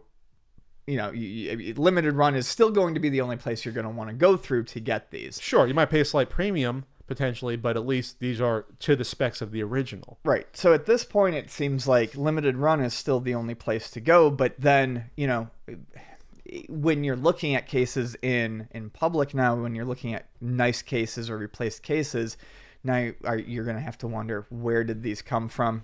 Yes, if I'm buying a Saturn game on eBay, is this a crappy case or not? So now it's like, broken case good or bad? I mean, are you just going to have to assume that you're going to want to change these cases at some point anyways? And Josh from Later Run went to Sony and said, hey, can you make these cases again? Yep. And so he actually tried to go to the source, and they're like, no, we don't have any interest in doing that. So it's like, but they probably have the molds around somewhere, maybe. Sure. But they get to decide what they're being used for. Yes, they control that. That's their intellectual property. It's a shame because... Not intellectual property, it's their physical property. The patents ran out. I believe it stated that Josh said that it's through the same production line or warehouse where they get their Vita stuff printed, I believe. Okay. So, it's a shame that they couldn't work out something to get it done, there, just because... They're going through Clearview, a New York-based company, to produce new molds, painstakingly recreating the Sega cases down to the millimeter. They've been sending samples back and forth. So they're doing the due diligence to make sure this is exactly like the old one. That's going to be fantastic. And I don't know if you saw, they're also doing acrylic cases, not just the styrene cases. So if you wanted ones that don't scratch up or don't get scuffed, but, retain, they're going to stay clear and shiny for a lot longer. So according to the article, the limited runs are going to be twice as expensive as the lower end versions. The acrylic will be twice as expensive. Will be twice expensive. So those would be $10 each. So much stronger, scratch less easily. Oh, okay. I hope nothing but the best for the guys at Limited Run. It sounds like their cases are being, researched and handled just a lot better, obviously. And I don't wish any ill will on Chris. I hope, but he doesn't seem to worry too much about the money he's invested in it. But I don't think Limited Run I would hope that they don't have to worry too much. It sounds like there's too many issues already with the current ones that are out. So in all fairness, we're going to advertise. We're going to say you can get the Chris Run ones on Amazon. You can get a 10-pack for. You lowered the price again. It's like you can get them for $30 Prime, free 1-day shipping. So that means they're shipped to Amazon. So he's trying to just get rid of them. I think it states that at the bottom. He says he's just trying to sell through them so he can fix the mold. Oh, this is an arm. This is a tech race. Who's going to get it first? The proper ones, I guess. $30 for 10 of them with free shipping, but the reviews is only a 3.3 out of 5 with 15 reviews. I feel like a case should probably something as simple as a case should probably have this is important. 5-star. A third are 5-star ratings. A third are only 2-star ratings. So there are people that are not happy with this. Save your money. Good but not great. Save your money. Close but lacking important features of the original cases. Product is very hit or miss. Someone says they look like the originals, 4 stars. A Sega CD and Saturn Collector's Dream, 4 stars. Poor and disappointed, 1 star. Skip these until a new revision, 2 stars. So that's what you're going to get. You're going to get something that looks like the original but doesn't function like the original, it looks like. And to me, that misses the point. Of no, what, you have of to. What, of I don't what, want to. I don't be taking a Sega CD game off my shelf and then the thing falls open itself and the disc falls out with the backing plastic. You Sure. don't want that. And also, if it's not to spec, then it's not really a replacement Sega No, CD it's not. case. then it's something else entirely different. That people are like, well, isn't this, not the same? No, it is the same to me as long as it's Materially the same. as long as it's materially the same, which is what limited run games is doing. This to me doesn't meet that requirement. Good point, Ian. Wow. Good point. You're not just good for insane Quaker Oats rants. No. But I am good for those too. Ian, we have a scumbag. A Scumbag? Seller? Of The week. Now, this is an interesting scumbag seller of the week because this is one that was discovered on the Not So Common podcast with our pal Chris Kohler. Hey, Well, Chris Kohler. gets 2 shout-outs at the podcast. Chris, buddy. Chris, you're basically Chris, a feature on this A episode. couple more, you can branch off, do your own Twitch channel. You can do live collecting on Twitch. So on the Not So Common podcast, we were talking about stuff. I don't know how we came up to like really weird collectibles in the retro gaming scene. And there's weird stuff and there's weird stuff. One of the strangest things to me is the US in quotes version of the Master System Sonic the Hedgehog. Right. It was a later release. I believe it was 91. At that point, it was dead in the US Master System. And I remember seeing Sonic at my kiddie city like that late. Yeah. Because I was the only idiot getting a Master System that late. Because I got that the same Christmas as I got this Super Nintendo in 91. So Sonic the Hedgehog did come out in the US. It did. Yeah. What's weird about Sonic in the US, though, is that there's a claim, I guess, that some exist with a US UPC sticker on the box. A sticker over the UPC on the case. Because all Sega Master System games, they don't have a box. They have just a case and it's sealed up. Correct. So this has a sticker over the case, I should say, not in the box. The sticker of the UPC is over the case So the question I've to make it always a had- US UPC because it's a multilingual. It's one of the few that came out in the US. I think along with Strider and I think Mickey Castle of Illusion. There might be one more. that Spider-Man. has the multi-language manual. I think Spider-Man is the other one. That there's like 3 or 4 that have the multi-language case that came out. Case, And that European version was brought to the U.S. because they were later releases. And this was one of them, Sonic. There wasn't a U.S. case. Is the UPC supposedly over the plastic or under the plastic and over the slip? See, that's what's weird about it. Okay, because I was always under the impression it was supposed to be it was under the plastic over the slip. I thought it was too. I thought it was directly on the box. That's what I thought. So, and the ones that I know that have existed, I didn't know there was a sealed one ever. But we can look at them online. So when I was talking to Chris in the NASCAR podcast, we found one that was selling for a large amount of money with a US UPC sticker, which I've never seen one in person, by the way. They're that hard to find. Right. It's debatable whether or not that was only some stores that did that or they all did that. But enough of them came out in the US that I would think that more would probably exist if they were all done that way. So let's look up Sonic Master System US and go to like completed. And that'll come up. By the way, Sonic 2 and Spinball and other ones came out all over the world, just not here because it was dead and gone. The Master System here. Let's see. Worldwide and do completed. And you'll get some in the US, but not many. All right. So the one we were looking at, there's 2 that come up that have sold. One sold on January 29th, not sealed. It sold for $600.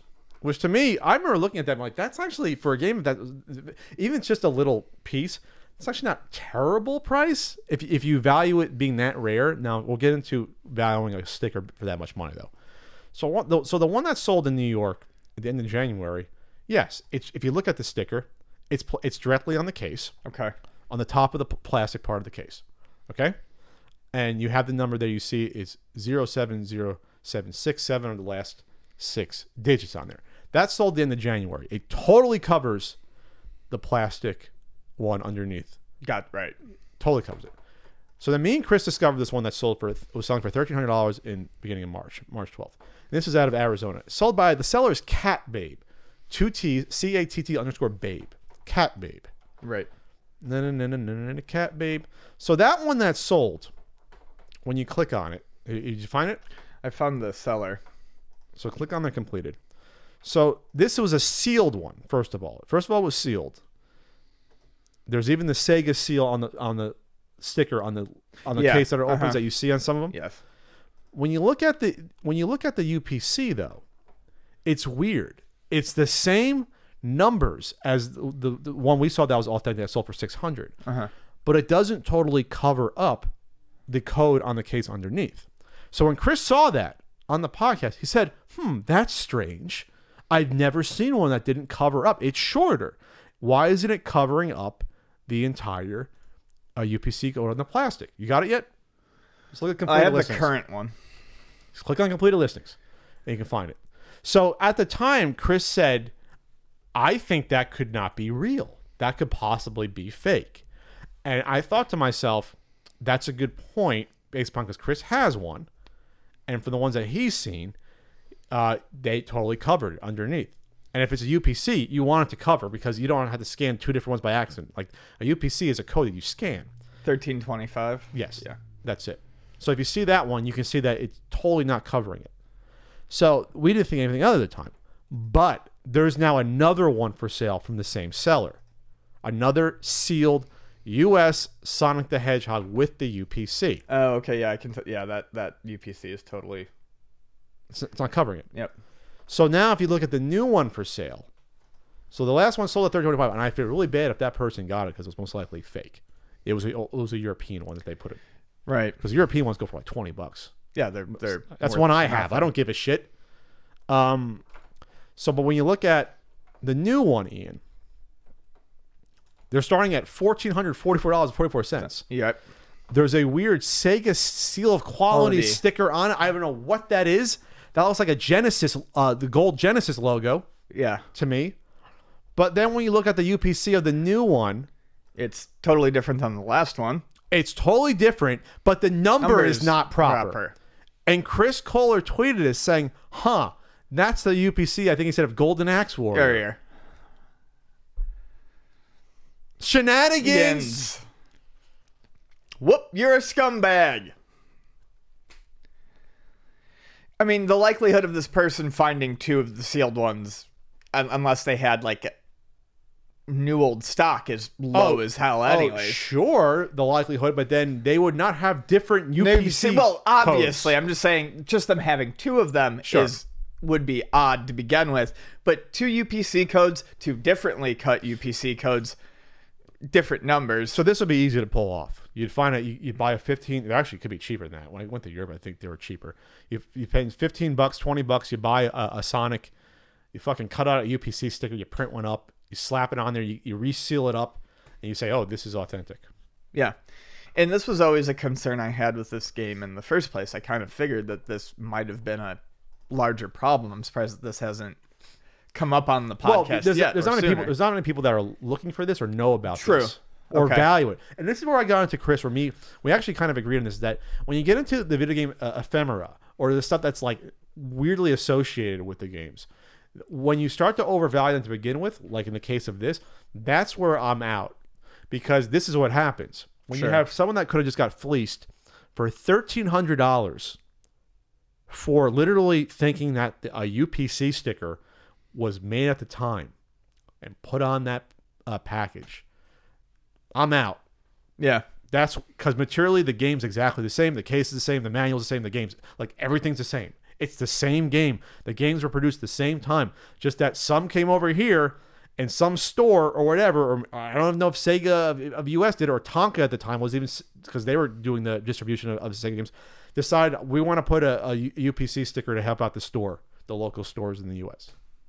I'm out. I don't give a shit. I don't think it's worth that much. I don't care about it. And I would say that if I owned it. I don't care. Sure. You know, it'd be cool to own, but it's not worth that. If you own that and a European copy, I'd be like, this is $600 that I could use for something else. Like, there's zero reason to. Zero. And now, even the one that sold for $600, I'm like, even that was like, would I spend that much on it? Because I had the chance. I remember seeing that buy now, and I was like, it might have started lower. It might have started, it could have been one of those ones I raised it. I remember it was like maybe $450 or $5, and I was like, is that worth getting just because it's so rare? Or is it still, who cares, it's a sticker? And I still was like erring on the side of, if that was like $100, I'd probably buy it, or $150, but $600, not for a fucking sticker. Nope. So all right, Cat Babe. You fleeced one person, allegedly. Yeah. But you're selling a Shining Force. You're selling a nice bikini. If you're a cat babe, maybe you wore that bikini, that 2-piece, at one point. I don't know. And a copy of iRobot on DVD, widescreen edition. So I don't know how you got into this, or maybe you did somehow find ones that were mocked up by someone else that were trying to scam people. Maybe you're selling them offhand and don't know that. But they're BS. Odds of that would be kind of weird, especially if you know it's authentic to begin with. You know, if you looked into it, not just sold it as a Sonic Master System. This with that weird Genesis sticker on it too. So this is the first time I've encountered this, but I'm not shocked by it. Not shocked at all. So sold sold the Rick Ross 50-cent Dis Authentic CD. Oh, all right. A lot of stuff going on here. All right, Cat Babe, you are the scumbag Sonic UPC seller of the week. The good folks at Away Travel sent me some nice carry-on luggage. It looks nice. It's sleek. It's over there. It's a hard luggage case. It's got the spinners going on it. What's cool about it are the accoutrements with it. There is a built-in USB charger, like one of those portable chargers for your phone. It plugs right in. It snaps right into the front of your case, so you can charge your phone while you're, slowly. You don't want to be late for your flight, but you want to slowly come out through the gate. But you can take it out and put it in your pocket as well, especially if you're checking your luggage. So it's great luggage. It comes with the AC adapters for all around the world. It comes with a charging cable for the built-in little travel charger. There's also a cute little pouch for your laundry bag. It has its own little laundry bag built in. I really enjoyed that. Check it out. There's a special promo going on for a Away Travel suitcase. Go to awaytravel.com/CU podcast and you use promo code CU podcast at checkout and you'll save $20 off a suitcase. There's multiple colors. I think I got a dark gray going on there. Yes, very sleek. Very sleek. I'll be able to pick it out without putting a happy face sticker on my luggage, like I see people do from time to time, or like a balloon or whatever the hell they put on it. I think I have a pink poof on mine. So all suitcases feature premium German polycarbonate, unrivaled in strength and impact resistance, and very lightweight. It is lightweight. I can curl that. Patent pending compression system, helpful for overpackers. I'm a huge overpacker, as you know that. Yes, as you know. You are. 4 360-degree spinner wheels, guarantees a smooth ride. TSA-approved combination lock built into the top of the bag to prevent theft. And removable, washable laundry bags keep dirty clothes separate from clean, which I'm a big person about the laundry bags. You've seen them. Yes. Mine are usually too big and sloppy. This is a nice, sleek one. There's 2 different sizes, and both can charge the cell phones, your tablets, the e-readers, and anything else that's powered by a USB cord. A single charge of the Away carry-on will charge your iPhone 5 times. And there's a lifetime warranty. Ooh. They're standing by their German polycarbonate design. They're standing by. I like that. And there's a 100-day trial. You can use it, and at any point you don't like it, return it for a full refund, no questions asked. Free shipping on any order within the lower 48 states. There you go. And their carry-on sizes are compliant with all major U.S. airlines. So you can stick it in the overhead. Hit us again with that special offer. All right, the special offer, $20 off a suitcase. Go to awaytravel.com/CU podcast and use promo code CU podcast during checkout. I'm using it the next time we go away, Ian, me and you. Woo! We're going to hold hands together. Yep. With our Away Travel luggage. We will. Stowed above us. All right. Away Travel, the better way to travel. I just gave him a slogan. We've got Sega coming in with, Sega, just ham. Oh, hey, just Sega hey, coming at you. Oh, hey, just want to let you guys know, we're still here, and we do have something else going on. Hey guys, want to tell you about something here that's coming on? I love Sega. I do, and this is actually great. Is this the 4th topic from Sega? 3rd at least. Sonic Cult. We didn't cover the Sonic Cult. All right, what's going on here, Ian? So, Sega's announced that they're going to be releasing the games from the Sega Ages series, which is kind of their individual release, like, archive series. And they're going to be releasing those games on the Switch. So, Alex Kidd in Miracle World. Thunder Force 4, Alex Kidd, Sonic Phantasy Star, and Gain Ground, which I really like Gain Ground. I play that. I'm excited that that's going to be coming. are all announced to be getting ported to the Switch. So that's fantastic. And the reason I'm excited about this is the Switch has become not only a shooter console like we were talking about, in a prior episode, but it's really become a fantastic home for accurate arcade conversions. They just retro games in general, but really nice arcade conversions with the Sekio shooters and the Neo Geo arcade games getting ported, and even some of Nintendo's arcade games getting ported. You can get Punch Out on there now, Yes, which I have, and it's fantastic to play through. Bible. Yeah, hook, knock. And so now Sega's, joining in with bringing some of the stuff, and some of it's console stuff, obviously like the Phantasy Star and the Alex Kidd, but the Gain Ground is actually going to be the arcade release. So I hope we get to see more and more of this. On the 3DS, we were lucky enough to get fantastic arcade conversions of Space Harrier and Super Hang-On and Puyo Puyo and Fantasy Zone. So I would love for them to continue that. And then things like Thunder Force 4 are just fantastic shooters and are expensive to play and purchase in the first place. So it's going to be great having them readily available. How come I've never come across Gain Ground on the Genesis? It's harder to find now. I used to see it. I've never seen it, I don't think. I used to see it somewhat fairly frequently. I don't think I own it. But yeah, I don't see it very often anymore. So this is great. I hope to see these start rolling out. Phantasy Star's become pretty damn expensive for the Master System. It used to be at like 50. Fantasy Stars went up? Oh, it's like 100 now, complete. I think there's two versions, one with a battery and one without a battery. I think there's one with a password save, one has a battery, I think. Possibly. I want the battery. They're both pretty expensive. It says, one says battery on the box. You're right. So I'm looking forward to this. And I guess I should probably play through Alex Kidd and Miracle No, World you shouldn't. again. You don't have to do that. I probably should. Can they swap the jump buttons back to being proper at least? Can you fucking fix that disaster? Yeah. Holy shit! It's the only game ever. The rock paper scissors stuff is a little rough too. A little, because it's not random. Like it's just that you have to go play through it, know what they're gonna do, and come back and play it again. Yep. Yeah. If it was random, you have a better chance. Gain Ground is cool though. Everyone tries to play it as like an all-out action game, and you actually have to take your time with it. There's quite a bit of strategy. Hold on. If it was random, you wouldn't have a better chance. It would still be random. Yeah.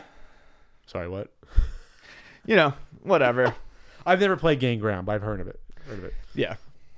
I don't think I've ever seen a copy for sale. Okay. So the Sega Ages collection is stating that there is going to be Dreamcast and Saturn games released in the on the Switch? in the collection soon, and hopefully, yes, and there will be for the Switch in the future. So maybe you'll get a maybe not the 1 and 2 remaster. We get the original Shenmue. We could. I mean, if they're doing this Maybe for the Crazy Switch, Taxi. I would love Crazy Taxi. You can They'll never do it with that music again, though, which is a shame. But I will buy Crazy Taxi for anything they want to put it on. I played that a lot on my Wii when I had the GameCube version. I played that a lot. Oh yeah, yeah. So I like playing the free mode and just going around as far as I could. You know what I mean? Start like 5 minutes, whatever. Oh, the 5-minute mode or the 10-minute mode. That was my favorite. Yeah, those were fun. Which was just a mode that was no time limit. You just drive around and do whatever. Yes, and just fuck around and find all like the shortcuts and stuff like that. Yeah, that would have been good. All right, Sega, stay off the podcast for a little bit, would you? I thought you were going to say stay off the pot. Stay off the pot. Well, speaking of that, it's nice, Ian, because we have a game collector finding drugs hidden inside their NES cartridges. Oh ho, oh ho, oh ho. Yes, we sure do. And his name is Ian Ferguson. No, it's not me. So Julian Turner, collector of retro video games. This is a Kotaku Australia article. Went to a market to buy some NES games and opened them up. Copy of Roller Games and Golf. Yep. Roller Games is a PAL version. And this happened in Georgia, by the way. So I'm not sure why there'd be a PAL version of Roller Games. I think that's what tipped the person off. Yeah, it can be weird to find that one at all. You don't usually find like a PAL game. I can't remember the last time I found a PAL NES game. I found like PAL PlayStation 1 games. So, according to the article, he noticed the cartridges felt heavier in the hand. He weighed them and found they were 50% heavier than they should have been. He unscrewed them, and he found some drugs. 4 shiny plastic bags of generic brand drugs, because we don't know what drugs they were. It looks like they're vacuum sealed inside of like silver. Are they like vacuum sealed? They look like. Yeah, it looks like it. What do you think? What do you think that could be? If it's only 50% heavier, it could be like some sort of powder substance. Probably Yeah, heroin or coke. good old heroin. Some Good old black tar heroin. some old fashioned powdered thunder. I don't know. I'm just making up names. But yeah, they said that they called the police. They took him.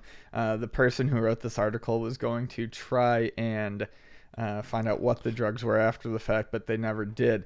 This is a YouTuber, by the way, that films her pickups. So yeah, this happened live on air. It looks. It was live? We actually got a chance to see all this happen in real time in the video, since Turner often films his pickups. Oh, but they're live pickups. Okay. They might have been. I'm looking at the video. Okay, so let's see this video. It looks like a live thing. Yeah, 240,000 views. This is Emmett Turner is the YouTube name. You know, it's Julian Turner is the name in the article. So it was an April pickup video with a bunch of other stuff. Some good stuff. It looks kind of like, you know how you used to be able to buy like coffee in those vacuum sealed bricks. That's what it looks like. Yeah, it looks a little bit like that. Like if you cut it, you hear the. So yeah, he opened these up live, but no, it wasn't live because there's Okay. text on here. He edited this. Okay. The video is called April Week 1 Pickups featuring drugs/police. Yes, this was not live. Featuring drugs/police. Yeah. So the funny thing is this was in a copy of Roller Games and a copy of Golf. And while he was looking around online, Why is there 3 arms in the shot? I just got fucking screwed with. There's like 3 hairy arms around. This guy's got 3 arms. That's really the story here. There's 3 arms in this video. looking around, there was a story he found of another copy of Golf that a collector had found to be stuffed with $5,000 worth of bills dating back to 1985. Yeah, I ain't telling the police about that one. Yeah. That's going in Pat's pocket. And Let's go into the bank. and it was funny because someone sent me a tweet asking if I had seen a surge in interest in golf carts at work. Oh, people think searching for him? Yeah, and I had sold, 2 like the week before. So I was like, oh, that's funny. But I mean, golf is like a $2 game, so it sells regardless. But, Oh, sure. it was funny to think that there might be people going around looking for golf carts because, one of them had $5,000 in it and another one had generic drugs packed into it. It was probably some sort of heroin or cocaine brick or something. Yeah, I'm going to guess probably heroin. I'm But, just going to go out on a limb and say heroin. The golf with $5,000, that's nuts. Yeah. Because at that point, it's like, who are you hiding the $5,000 from? Yes. You distrust them that much mistrust them that much, you're putting them in an NES game instead of I don't know anywhere else besides an NES game. Right. Then again, it's brilliant. I guess I can hide money in a random NES game and you wouldn't find it. I used to hide my LSD underneath my NES. You know that little clip off? The clip off thing? Perfect Expansion? place to just put your 10 strips. No one ever found that. No. Okay, I don't know. I mean, how would anyone find that? I don't know. Maybe a sister did or a cat. I don't know. Got in there. If anyone needs to hide LSD, trust me, it's a great place to do it.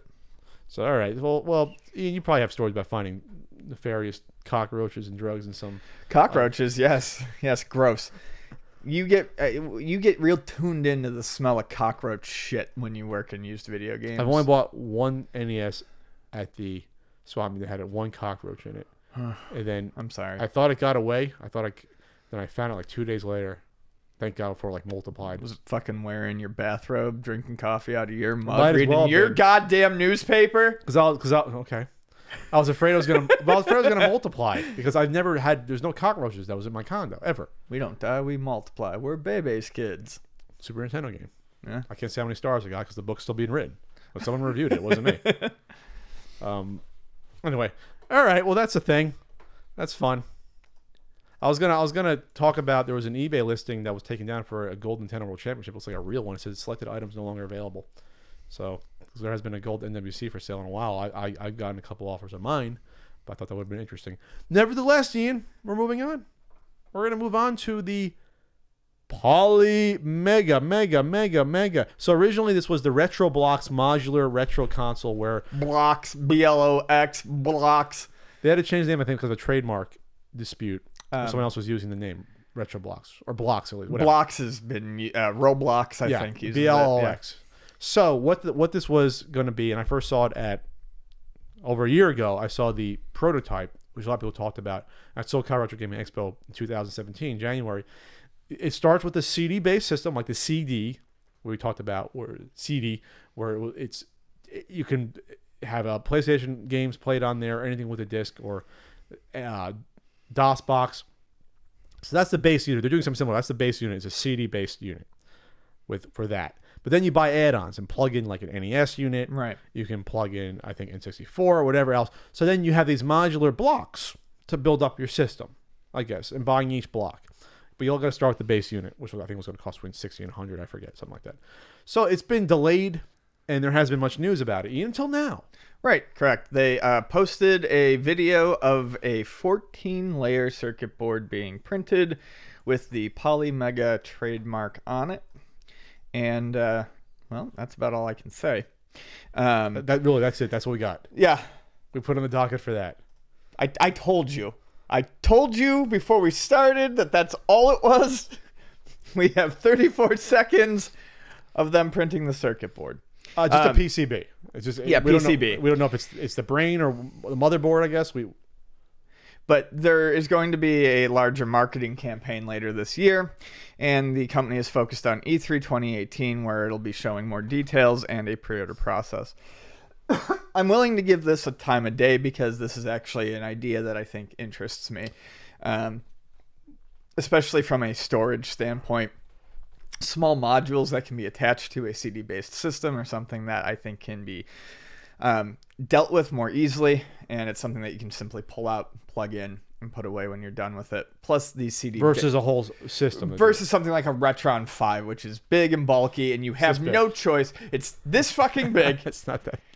It's bigger than the Quaker Oats, man. It's the size of 2 Quaker Oats, man. Okay. And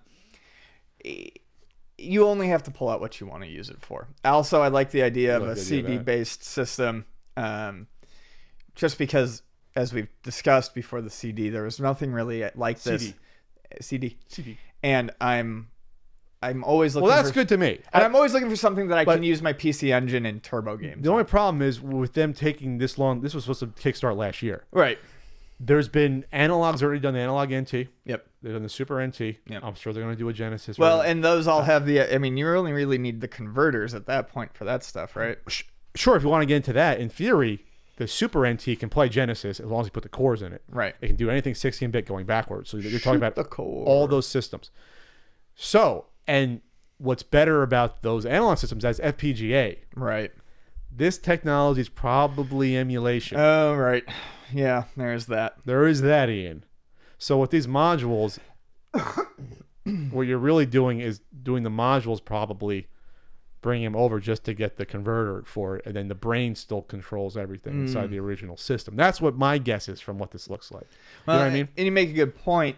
Man, I'm making a lot of points for Ian today. Points. I made points too. I didn't say you did. I'm just saying you're acknowledging mine. I Yes. feel good. I'm feeling nipply. Yeah.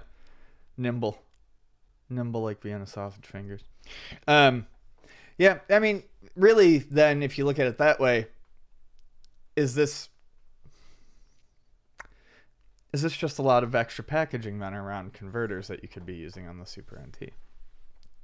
That's for the marketplace to decide. It is. Because if they allow it to be jailbroken like they allowed the regular analog NT, what happens if you put, I don't know, what if the mighty Ketris writes a Neo Geo FPGA at some point, you know? And ascends. And then ascends to Neo Geo heaven. And ascends into the sun. And then on your super analog NT, is that 16-bit Neo Geo? I have no fucking clue. You see what I'm saying? He can write the Intellivision one. I think he already did write a lot of these. It's just getting the converters Right. and putting it into the Super. This is an advertisement for analog, by the way. But I'm just telling you, that's in theory, that's what you should be able to do. You should be able to play NES games on your Super NT. Are you sure it's not? Because you went right to them for arcade sticks, which I found They were very They suspect. sent me a very nice It is. It's wood pretty. finished, It's pretty stick. and I didn't do a review of it. They sent me a Super NT. I still have to do a review on it. I haven't had time at Castle Country being upgraded to do it. That's why. It's not an ad. I'm just saying they've been nice. I know. There's a sellout, Ian. Punch him in the dick. So anyway, we'll see what happens to the Polymega. I'm anxious to see what they have to offer. Yeah. Maybe they'll prove me wrong. Maybe they're But I'm hoping that this isn't a case of we're too late to the market. And Yeah, I guess that when you brought that up, that's the larger fear here. I also hope that you can attach the modules wherever you'd like, so that I can maybe make it look like a tree. it's not going to be doing 8 at a time, Ian. It's putting 1 in. No, then I'm not interested. You want to make like an ornament? Yeah. It's not like NES game. Now we're gonna do a Sega CD game over here. No. I want to No, put it Ian. together the way I want No, to put Ian, it they're together. going to be in your drawer. Like, open it up, bring out one of your 7 things, and plug it into the main system. That's how it's going to work. You want a Transformer. You want a Voltron retro system. Look, That's if what you it- want. You want a Voltron. I look. we're gonna make the retro. It was originally Retrotron. There it It is. was originally called Retro Blocks. I want it to be like blocks. I want to build a house. You want to buy 50 of them and build like a little cottage, a little shed in the back we can play. All right, let's talk about rubbing Pat. What? The next topic. Okay. I'm not going to ask Ian how to access the CU Podcast Patreon. But it's patreon.com/CU Podcast. And there Patreon, www. Patreon Discord we have available. You can watch this video format we have going on here. There's the call-in number, the voice Q&A. And for $1 only, you can get some musings from Ian every week. Yeah. What's going on. And then Should also be one up today. you can vote on the Patreon topic. So we had 3. We had how much do repro labels reduce the value of a game? That got 23%. Ethics of YouTubers reviewing free retro gaming products, 23%. And a whopping 54%, the majority, want to talk about want Pat and Ian to talk about Pat giving or getting the rub from other content creators. So this isn't a sensual Asian massage parlor term. Getting the rub or giving the rub has to do. It's a wrestling term, meaning Sensual massage. yeah. Well, when you give the rub, it's like I'm helping you out. I'm promoting you. I'm making your stature bigger. That's what Correct. that means. Giving the rub to someone or getting the rub from someone means your fame is being increased or your exposure, so to speak. All right. So Pat getting or giving the rub. I've communicated with friends with lots of content creators over the years. And when you talk about, I guess, who I've gotten the rub from in the past, people, especially psychopathic YouTubers who make up stories about me, like to say that I rode like James Rolfe's coattails to fame is like a one I've seen thrown at me from time to time. James gave me the rub in terms of helping me out professionally. He showed me some work ethic things that I appreciated. He showed me a process. He validated me, I think, at the time in terms of you are someone that I can work with. You are good enough to work with. So that was good. He should give you a hot rub. Give me a hot rub. But in terms of like my popularity on YouTube, at the time when that NWC video came out, it really didn't do much for me professionally. Because at the time, that video came out on game trailers in 2011. And when it came out, there wasn't any way for people to know that I was actually a YouTuber, that I was a content creator. There wasn't any links at the bottom or anything. There was at the very end, it was like, check out Pat at thepunkeffect.com, my dead website, at the time, and still dead now. So people, even years later, came up to me and say, yeah, I thought you were just like an actor for that story. They didn't realize that Right. Pat the NES Punk was actually a prior creation before that video. And that's no fault of James or anything else. That's just that it was game trailers. It was thrown on game Yeah, trailers. it was just. And it didn't go on YouTube at the time. There was still that contract where James's videos didn't go up on YouTube for like whatever it was, 6 months or 12 months later they would go on. Right. So when I did that YouTube video with James, I had 7,000 YouTube subscribers. I only went up to 10,000 after doing a video that got like a million views on game trailers. It did nothing for me in terms of that. Just in terms of people knowing that, hey, that's a video I saw you in years later. So it was good. It was getting the rub in terms of like professional validation and having good contacts and networking. But in terms of what it did for me at the time, it was actually fairly depressing because I thought, oh, this is going to be cool. I'm going to get a lot of exposure. And I really didn't at the time. I had to chip away from it. Right. So that was the big one in terms of getting the rub. I'll give Spoonie a lot of credit at the time because when he worked with me in 2010, he didn't have to do that. Sure. In 2010, I only been doing videos for almost 2 years. Wow, 10-year anniversary coming up, by the way, June 24th. And so we did the video, the Highlander Endgame. I wrote it, I edited it, but he was a cool guy to do it with me, so I gave him credit for that. That helped just get my name out in general at the time. Other than that, the one that I guess gave me the rub would be Brentalfloss in 2012 when we did Nintendo Bohemian Rhapsody. In 2012, I wasn't an unknown. In 2012, the podcast had just started. I had like 80,000 to 90,000 YouTube subscribers at that point. But that went semi-viral, that video. That's the only video I say that went viral, and that did over like 500,000 views. We didn't make a dime off it, by the way. Or Brett made a little bit, but it got claimed by whatever, the people that own the rights to Bohemian Rhapsody, unfortunately, because I think it's a parody. We thought about fighting it. So now we'll get our asses kicked. We don't have the money. But that helped get me a lot of exposure. That actually did more for me on my channel. That got me like 20 to 25,000 subscribers in like a month. Oh, wow. So that was like the big one that like, wow, that jumped it up at that point. But yeah, in terms of giving the rub, I don't like to say that like I gave people rubs. I think I like to say I helped give someone a platform to get their voices out. Like maybe a person sitting next to me, I gave them maybe a platform, like, hey, I'm a cool person. I might have some cool opinions. Maybe you hate me, maybe you like me, but at least I'm here, you know. But people like Billy and you don't agree. But people, I have a platform. I just haven't jumped off the platform. Oh, sure. I'm still on the platform. But you have the platform. You're in the diving. You're in the springboard. I have the platform. Yes. But like people like Billy and Jay, I discovered their videos pretty early on, and said these guys are doing some good work. Help get them in touch with RetroWare and help them to network other people. I was gonna say that was RetroWare era, huh? Yeah. So that was 2011. I think mid 2011. Someone like Matt Pat early on in game trailers, communicated with him a lot. I could say I was friends with him at one point, and I'm not saying I'm responsible for someone's career. I'm not, but I at least at the start, you know, nudged them here and there at the very beginning of their careers. I'm even acknowledged somewhat in I think Matt Pat's million fucking subscriber video where he writes shit on a wall or whatever. You know, he says Pat the NES Punk, not Pat, just Pat the NES Punk. So I'm like, all right, whatever. May not talk to the guy again, but who cares? So anyway, the whole point is this: is that it's a strange relationship when you deal with other YouTubers, because in the purest form, when you're helping someone out, you don't want something else in return necessarily. In the purest form, or at least you're going to get something back maybe in the long term, but you're not thinking about it at the time. But I give credit to people. I give credit to Spoon. I give credit to James, because at the time, them helping me did nothing for them. Right. Well, in terms of like for James, yes, he got a video out of it. But he could have done a video about anything else. He just thought the NWC Gold was like, this is a fucking cool idea. Sure. Let's do it. And I'm like, yeah, it's a cool idea. Let's do it. But then the videos after that work with me, he didn't have to. So that's why James, I'll ride or die for James, you know, for example.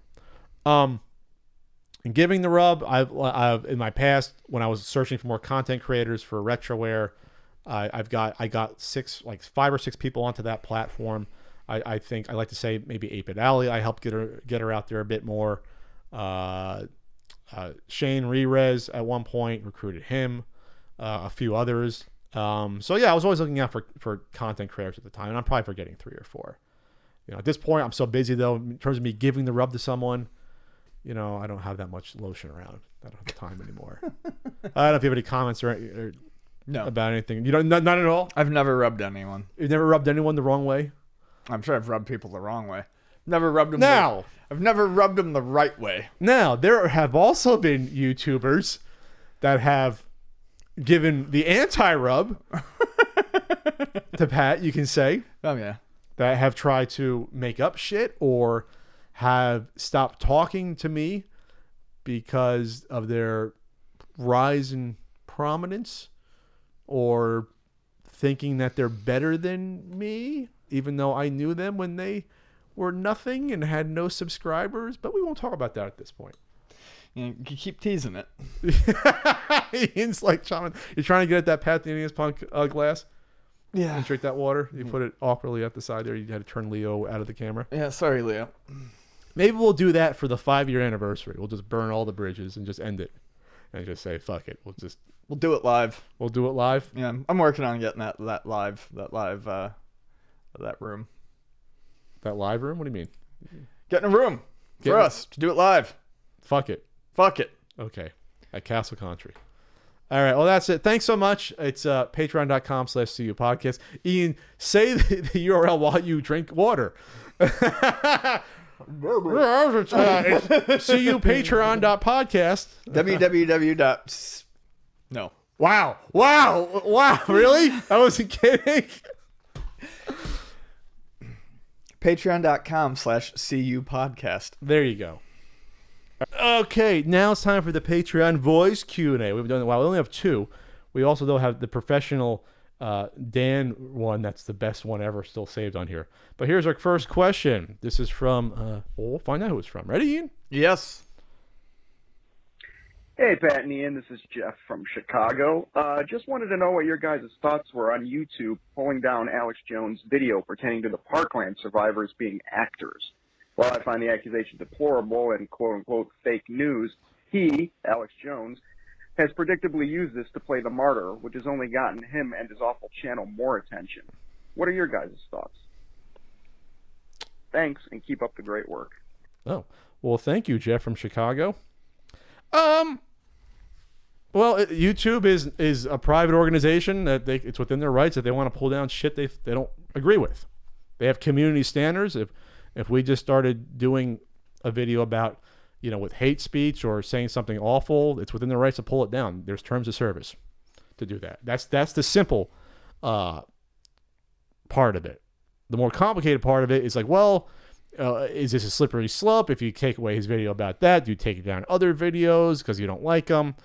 I think we are getting to a point where people are deciding that this is tough because you don't want to start just ripping people's thoughts away and then stamping on free speech. But when it gets so beyond the pale, when things first happen and you start just throwing conspiracy theories, I think it just rubs people the wrong way because you have a bunch of kids shot up and dead. Yeah. And so it's like, okay, this person is now making money and getting fame off of leeching off of this. And just throwing out shit that I don't think he probably even believes is true. It's just, that's his fucking act. That's his shtick. It's his shtick. He's insinuating that parents are lying about their kids being dead and making money. Oh, he did that. He did that 5-6 years ago with the shooting. It was in Sandy Hook. Sandy Hook. Yeah. And now obviously with Parkland saying that, they're actors. It's disgusting. Frankly, fuck Alex Jones. I don't give a shit. It's very simple. My take on this. YouTube, much like Pat said, private company, they can do whatever they want. If I was in control of a place like YouTube and someone like Alex Jones put something like that up, I'd say, fuck you. It's gone. As far as Alex Jones getting more attention because of it, look, Alex Jones is going to get attention no matter what. Yeah, he's been retweeted by the president. So, I mean, YouTube's not generating him any more undue attention than he's already going to get from way too many facets in America. It's just going to happen. He makes his living off of getting attention. That's his entire purpose. Whether or not YouTube left that up there or not, he would have found a way in front of your eyes some way or another. So I don't think that there's a whole lot. I don't think there's a real argument against YouTube taking down his video on that basis, that it only furthered his message. I didn't know that video was taken down until right now. Okay. But I've heard of it. I mean, I know what his stances are on these things because it's happened a while ago, but yeah. Yeah, but you can't go online. It's hard to go online and exist in the current internet age or social media without knowing what these fucking jackasses think, because people talk about it. And plus, I mean, if you want to listen to this stuff, it's on their websites. They stream this stuff live. He does a live broadcast every day. So if you really are interested in that, you can find it. Right. So I'm not shedding too much of a tear. No. For something like this. If you want to talk about the moon landing being fake, I don't fucking care. But once you start getting into like people's kids being killed or 9/11 shit, where I'm sorry, like at some point you have to fucking have some using the word sensitive. Yeah, you have to have some fucking empathy and sensitivity for people. You do. If you want to exist in civil society, you have to. Right. And there's even a way, if you want to talk about politicizing the event, you can do that without saying these fucking kids are actors. Right. It's like, okay, at some what point, are you basing that on? Some fake fucking posting you saw somewhere? At some point, it's not innocent speculation anymore. No, if you want to think it's damaging. It becomes damaging. It's like the whole thing with what the hell, that guy that people say that Hillary Clinton got killed. That Hanny, Seth Rich. Yeah, the Seth Rich family was like, Hanny, please fucking stop talking about this shit. Yeah. And Hanny's like, nope, not gonna stop. I'm gonna keep doing it. Fucking thumb. Well, Hannity's like probably the. I would say Hannity's worse than Alex Jones. I would say probably if you know about Alex Jones' history, he's always been like that. I think Hannity is just an opportunistic pig. Yeah, I would. If you, I'd rather hang out with Alex Jones and have a beer than Sean Hannity. If I'm just saying, I'm not saying I'm gonna do it anytime soon. Oh, if I had a choice, I'm just saying if I had a choice. Oh, my brain just fucking freaked out trying to Alex answer Jones that at least question. would probably make you laugh a bit with his crazy stuff. Hannity would be just shtick the whole time. I'm not kidding you. This thought trying to answer that question has just made me dizzy. Hey, let's go get some nachos and a beer. What do you say? Okay, what do you nope, we're moving on. Okay. Hey, this is Ben from Boston. I have a question about the Twin Galaxy situation. The emphasis seems to be you have to use a real arcade machine to set some of these high scores. But what happens later on, say 10 years down the line or whatever, some of these machines start breaking down and you can't find them so much anymore? What becomes the new standard for recording these scores, especially something that hasn't been released on any other platform like Donkey Kong? Thanks very much. Have a good day. Very good question, Ben from Boston. Hello, Boston Ben. I think the answer here is it's not that MAME is frowned upon in Twin Galaxies. It's that it has its own separate high score listing. Sure. It's not that it's considered easier or better or different. Or it's not that it's considered easier or better or worse or anything like that. It's acknowledged as different because it is. Because you can tinker with it. It has the save state stuff, well, the rewind stuff. And like I said before, and we mentioned this earlier in a segment, but beyond all that, there are ways to guarantee that that's not happening, but it just comes down to small differences in input and timing as well. Sure. So what happens is eventually there will be a natural progression as these things in the future, if people are still paying attention to this, as that dies off, it's just people are just going to naturally make that shift to this is where our focus is now going to be. I don't know, because I'm starting to like I've been communicating with you. I got that Miss Pac-Man cocktail, right? And now I'm discovering there's a ton of repro boards out there for arcade machines now. You can reburn boards. You can buy these 44-in-1s and 60-in-1s. You can buy the DK/DK Junior board. And so if you're using hardware that's comparable, if you're using a tube TV still, or you're using controllers and buttons, and it's still technically the same ROM in an arcade machine, is that far off from the original arcade at that point? That's a question that has to be looked at. It's not MAME. It's not MAME, for sure. Well, if you're not using, you're still playing on a board. If you're using the actual board, you're still playing the ROM still on a board. So, well, a multi-board is different. Those are never 100% accurate. But if you're using the original board and all it had to do was get a ROM reflashed on it, but the arcade ROM is on that board. It's the real arcade ROM on that board. It's just shuffled around in a menu or whatever else. Those are generally not considered to be Okay, Perfect. but it's not MAME. It's No. somewhere in between, or somewhere closer to the arcade. I think we're going to get to that point. What if I broke the record playing on the multi board? The multi-boards, it wouldn't count. It wouldn't count for anything if I did that. I don't believe so.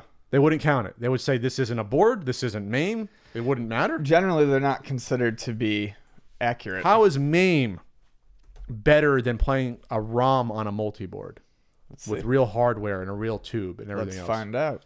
You're gonna look that up? I think it's I'm curious just going to see what they say about it. because that's a good question. Because what happens in 25 years and you can't find like a pretty decent Centipede machine to play on? And what if you just have a rollerball on a mock-up MAME? You're saying that won't count for anything, or multi-board, and you're playing a Centipede on that? It may not, but we're looking. I'm looking. Multi-board maybe. Is that something? Is that a thing with multi-board? Arcade board twin. We need a ruling here for Twin Galaxies. It seems like they're saying that multi-boards are still emulation of some sort. Of some sort. Yeah, so it's Okay. still emulation. So, I mean, right now... It's not software emulation, though. Actually, it probably could be if it's on a board and it's running from a menu. That could very well just be software Okay, emulation. on top of the hardware. Okay. Yeah. So, I mean, right now it's saying that multi-boards do not count. That'd be closer to MAME then? Yeah. Okay. So Unless it's a reflashed original board.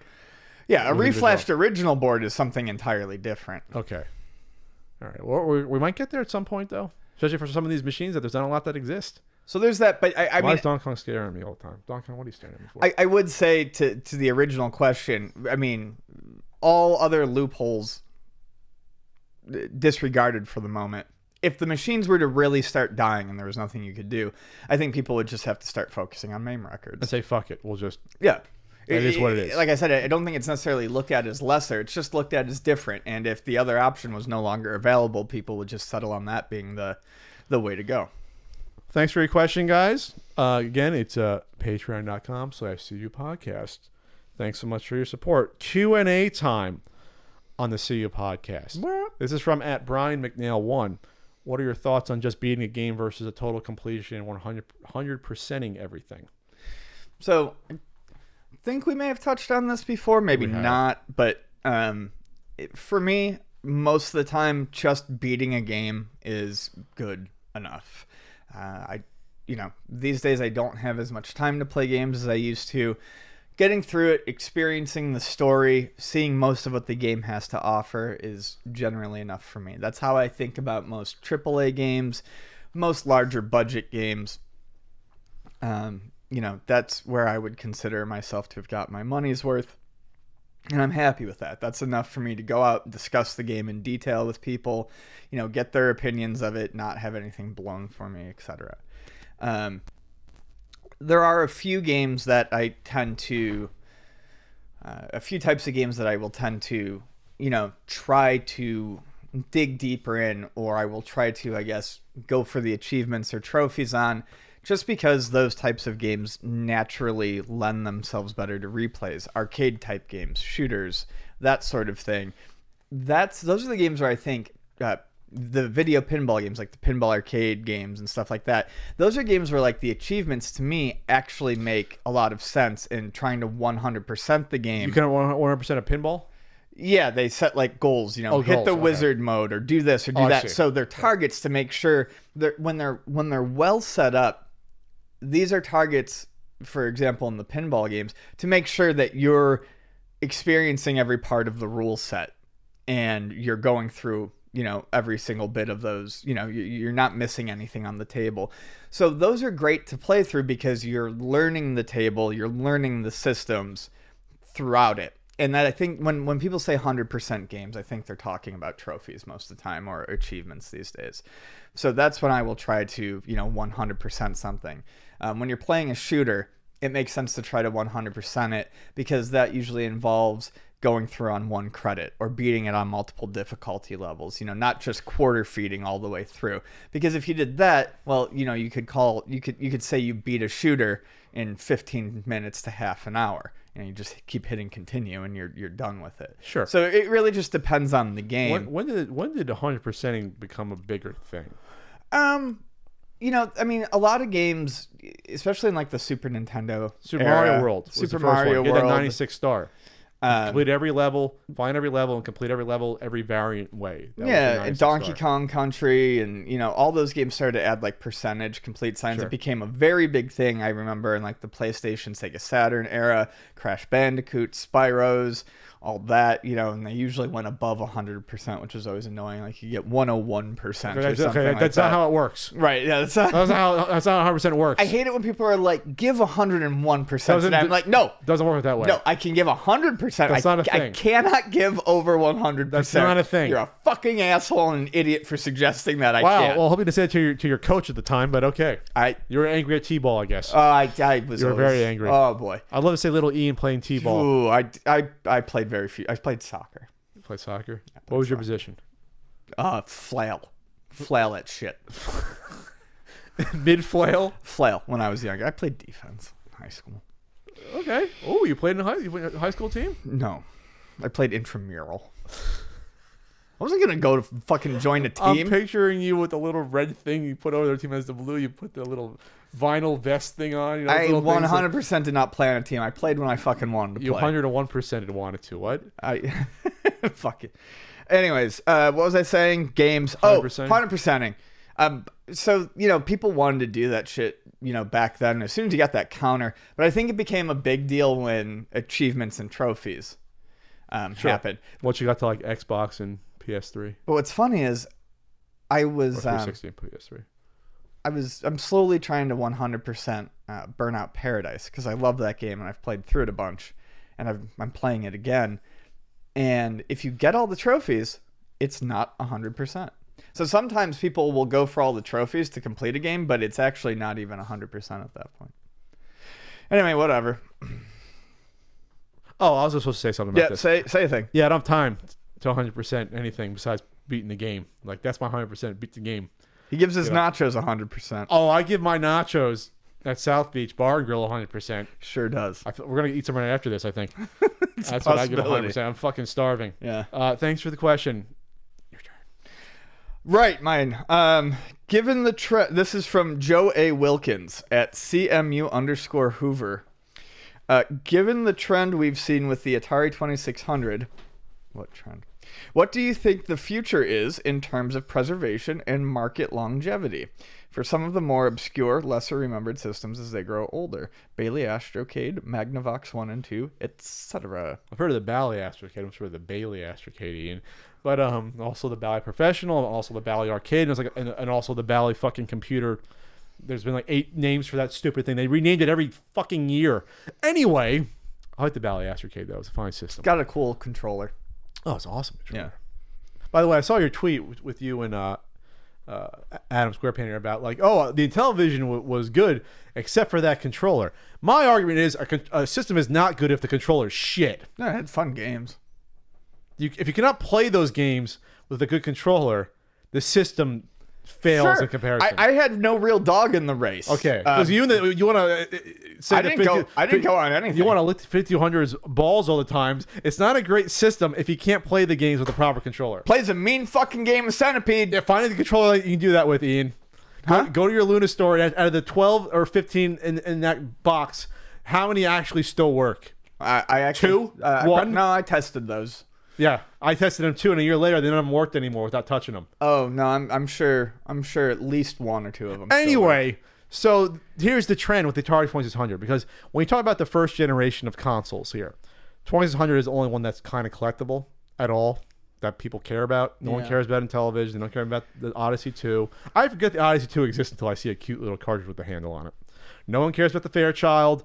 No one cares about the Bailey Astrocade. And no one really cares about the ColecoVision. No, I love the ColecoVision. It's Yeah, people care about the ColecoVision. a little bit. Enough to make it more expensive than the Atari 2600. Sure, because each game you can actually play. Like, there's not like really shovelware on the ColecoVision. Fair. So, all right.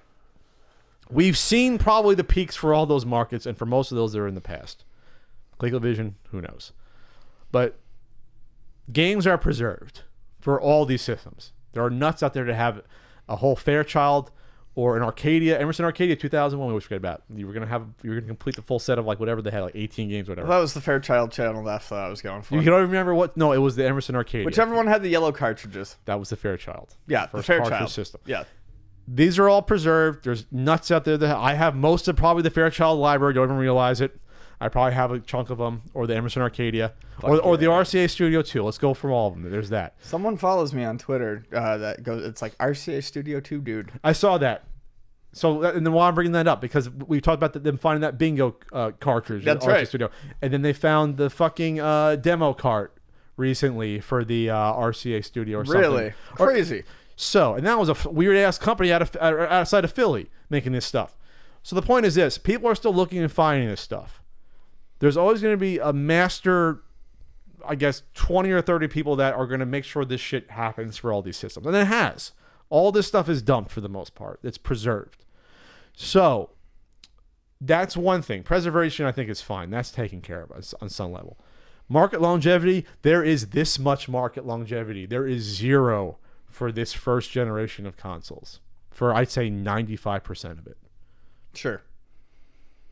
How many people out there are collecting the Fairchild Channel F right now? How many people are collecting Bally Astrocade?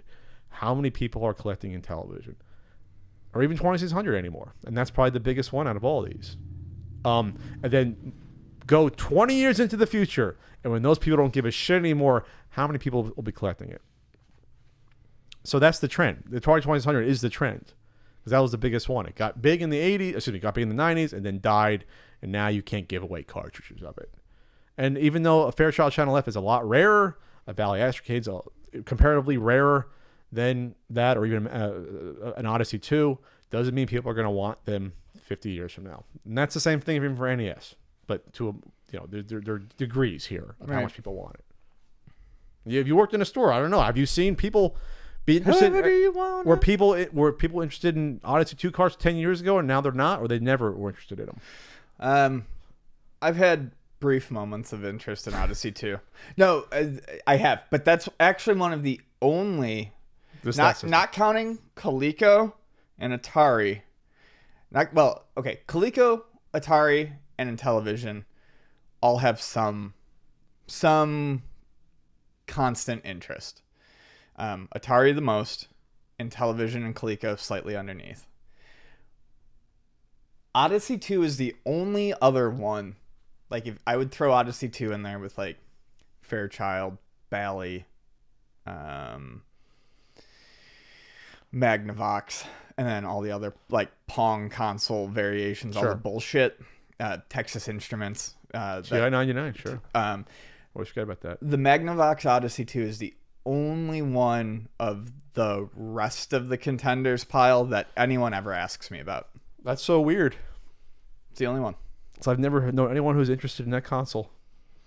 I've had a handful of people call me up and ask for stuff for it. Like, just never anything specific. Just, do you have anything Odyssey 2? And then because it's the one person that might have owned it and wanted to get it again. Sure, I've had a few people who've done that, and then I've had people come in and snap it up on impulse because they remembered something from youth. And because when we get those, it's like $40 and take all the games. So that's don't leave those behind. Take all the games. But that's not a new collector. That's someone that grew up with it. Sure. There hasn't been a new wave of Odyssey 2 collectors or a wave of Channel F collectors. No, absolutely not. For good reason. Yeah. For the most part. You know, Odyssey 2 is a nice little kitschy little system. Yeah, I mean, if there was one of those that I would play around with, it would be the Odyssey 2. You can probably fit the number of RCA Studio 2 collectors in half of this room that exist into one Twitter account. Yeah. Yes. That person, and they're very nice, but they're very nice. Person, yep. That one person. You're the last, my friend. That's all I'm saying. You're the last of. You're the last of a breed that didn't even really exist back when that Studio 2 came out. I'm sure the Twitter account for the Magnavox Odyssey 1 fans is larger than that. Yeah. Not to put you down, sir. But that's the future of the market longevity. There is none right now. Right. So, I mean, I don't know. When you get in have you ever gotten a Channel F system into the store? Yeah, once or twice. And it was once, and it was when we were still on Voltaire. and there's like moths living in it, and does someone even buy it, or they're like, okay, I feel bad for the system sitting there? I don't know what happened to it. I found Channel F. I don't recall I was selling it. shocked. I found Channel F cartridges at the swap meet one time in 20 years of flea marketing or 30 years of flea marketing. I found them one time. I was scouring for the system. I said, well, "This is so nuts. How can there not be a system here if I see these ugly yellow carts?" And I couldn't find the system anywhere. Someone might have checked the system at the time, or else I confused the Model 2 one with some weird, audio player from the 70s. Anyway, thanks for the question there. Yep. At Thomas Arolanes. Good old Thomas. Hi, Tom. Hackers. All right. And he's referring to The fact that the Switch has been hacked due to a supposedly unpatchable exploit within the NVIDIA Tegra X1 chip. it's a boot ROM exploit. And right then and there is where I stop understanding any of this shit. Okay, so But it's kind of neat all the same. so it's from what I've gathered, you short circuit the signal going to the chip. You can do that via the right Joy-Con. There's a pin on the right Joy-Con where you can short circuit it. So I guess when that happens, the whole chip has to reboot. And at that point, you can insert your code into it. You can boot into it at that point. So I guess technically because of that, you cannot patch that out because that's inherent into the chip itself. Yes, it's a hardware issue with the actual chip. So unless they did a whole new run with a new chip, I guess, firmware, that's going to stay in there for a while. So what does that mean right now? Right now, it doesn't mean a whole ton. Until they realize until they know what they can do with that and work around in the system to load up games or other shit. They can Correct. do. And there's also the obvious where Nintendo, well, they cannot patch it, much like many systems have in the past. There are ways for them to detect that you are using a hacked system or running something hacked on there, and they would be able to shut down your system from an online server. So at some point, it'll be similar to. At some point, they'll be able to tell who's been doing this on their system. I mean, it's already stated in the article that that's definitely something they can do. They'll say, "Oh, this person did this short circuit trick." Maybe not even that, but they'll be able to tell based on what you're doing hardware-wise or early launch. If you're running early software or something like that. So this came from hardware hacker Catherine Temkin and the hacking team at Reswitch. There was also a second crew that was working on this as well, which I thought was interesting. We'll get to So that. this is from the Ars Technica article. The exploit makes use of a vulnerability inherent in the Tegra X1's USB recovery mode, circumventing the lockout operations that would usually protect the chip's crucial boot ROM. By sending a bad length argument to an improperly coded USB control procedure at the right point, the user can force the system to request up to 65,535 bytes per control request. That data easily overflows a crucial direct memory access buffer in the boot ROM, in turn allowing data to be copied into the protected application stack and giving the attacker the ability to run arbitrary code. Wow, I'm glad I dropped computer science as a major. I know just enough to be dangerous. That's what I always maintain what my dad would say about me screwing up in DOS when I was 5. On the Switch, the hardest part of the exploit seems to be forcing the system into USB recovery mode. To do this without opening the system requires shorting out a certain pin on the right Joy-Con, like we said. So there you go. So you short circuit it, it reboots. You can put in your own fucking code in theory, and away you go. We're gonna have our little freaking devices to play ROMs on Switch ROMs in theory in the future. So they're showing they showed a little plastic bit that they could sell down the road that you could stick in there that would short that pin for you. They said that they released it. They wanted to release it ahead of time because they wanted to release it ahead of a team called Executor that was planning to sell a mod chip exploit because this team Reswitch didn't like their explicit endorsement of piracy. Sure, and plus they probably would keep it locked down. Well, yes, and they said they didn't want them to profit from keeping the information just to a few people, so they wanted that information to get out there ahead of time. After this piece went live, another group, Fail Overflow, or I believe that's actually a person, said that they said stay tuned. And Stay tuned. there was a screen of the Dolphin emulator running Legend of Zelda Wind Waker on the Switch. Wow. Well, there you go. And then When It Rains, It Pours. Fell Overflow has now released its own SHOF L2 Tegra X1 boot ROM exploit. Blah blah blah. And So this stuff's coming. yeah. It's a year in. This stuff's a coming. It took them a year to figure this stuff out. Yeah, so it's got its loader, but it says it's stupidly easy to blow up the embedded platforms like this with bad software because all the voltages are software controlled. Oh. We already caused temporary damage to one LCD panel with bad power sequencing code. Seriously, do not complain to us if something goes wrong. But this is coming. But stuff's coming. You're Yeah. going to have flash cards of some sort, I'd say, within 6 to 12 months, probably. I see this going though, like it went for the DS. with like the DS, but also Different firmware rounds of DS, you couldn't longer use it. but also just like the PS3 and the 360 and lots of other systems in that, yes, you can hack it, but the trade-off is almost certainly going to be you're not going to be able to take it online, which is going to ruin that for a lot of people. Well, for some games, you won't have, maybe just buy 2 Switches and you have one that...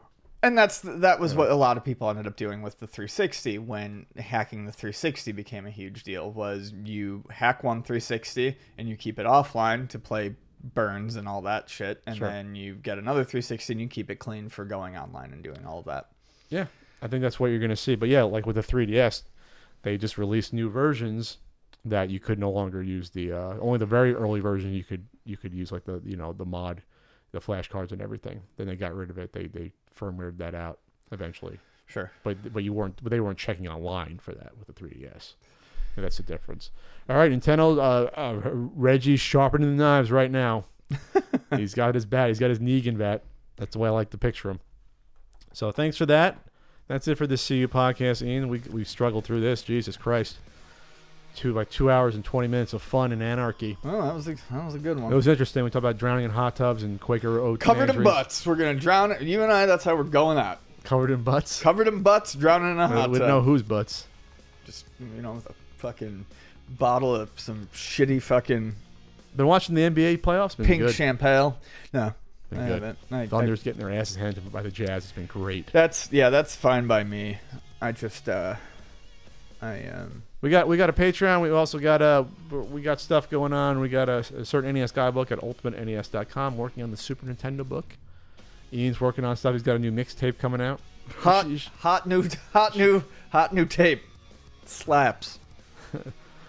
I still want to hear that the legendary CU podcast theme that you created and lost because you didn't record it. Yeah, that was good. That was real. I'm sure good it of was, me. Ian. No, I mean it was real good that I lost That you it. didn't record it Yeah. or save it. I mean, somewhere. I recorded it. I just didn't dump it to the computer. Well, that's fantastic.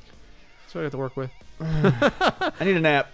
So follow us on iTunes, Stitcher, Podbean, Google Play, your podcast platform of choice, and on the YouTubes. And then Ian's looking at me weird. Need a nap. He's getting very surly. Nap. And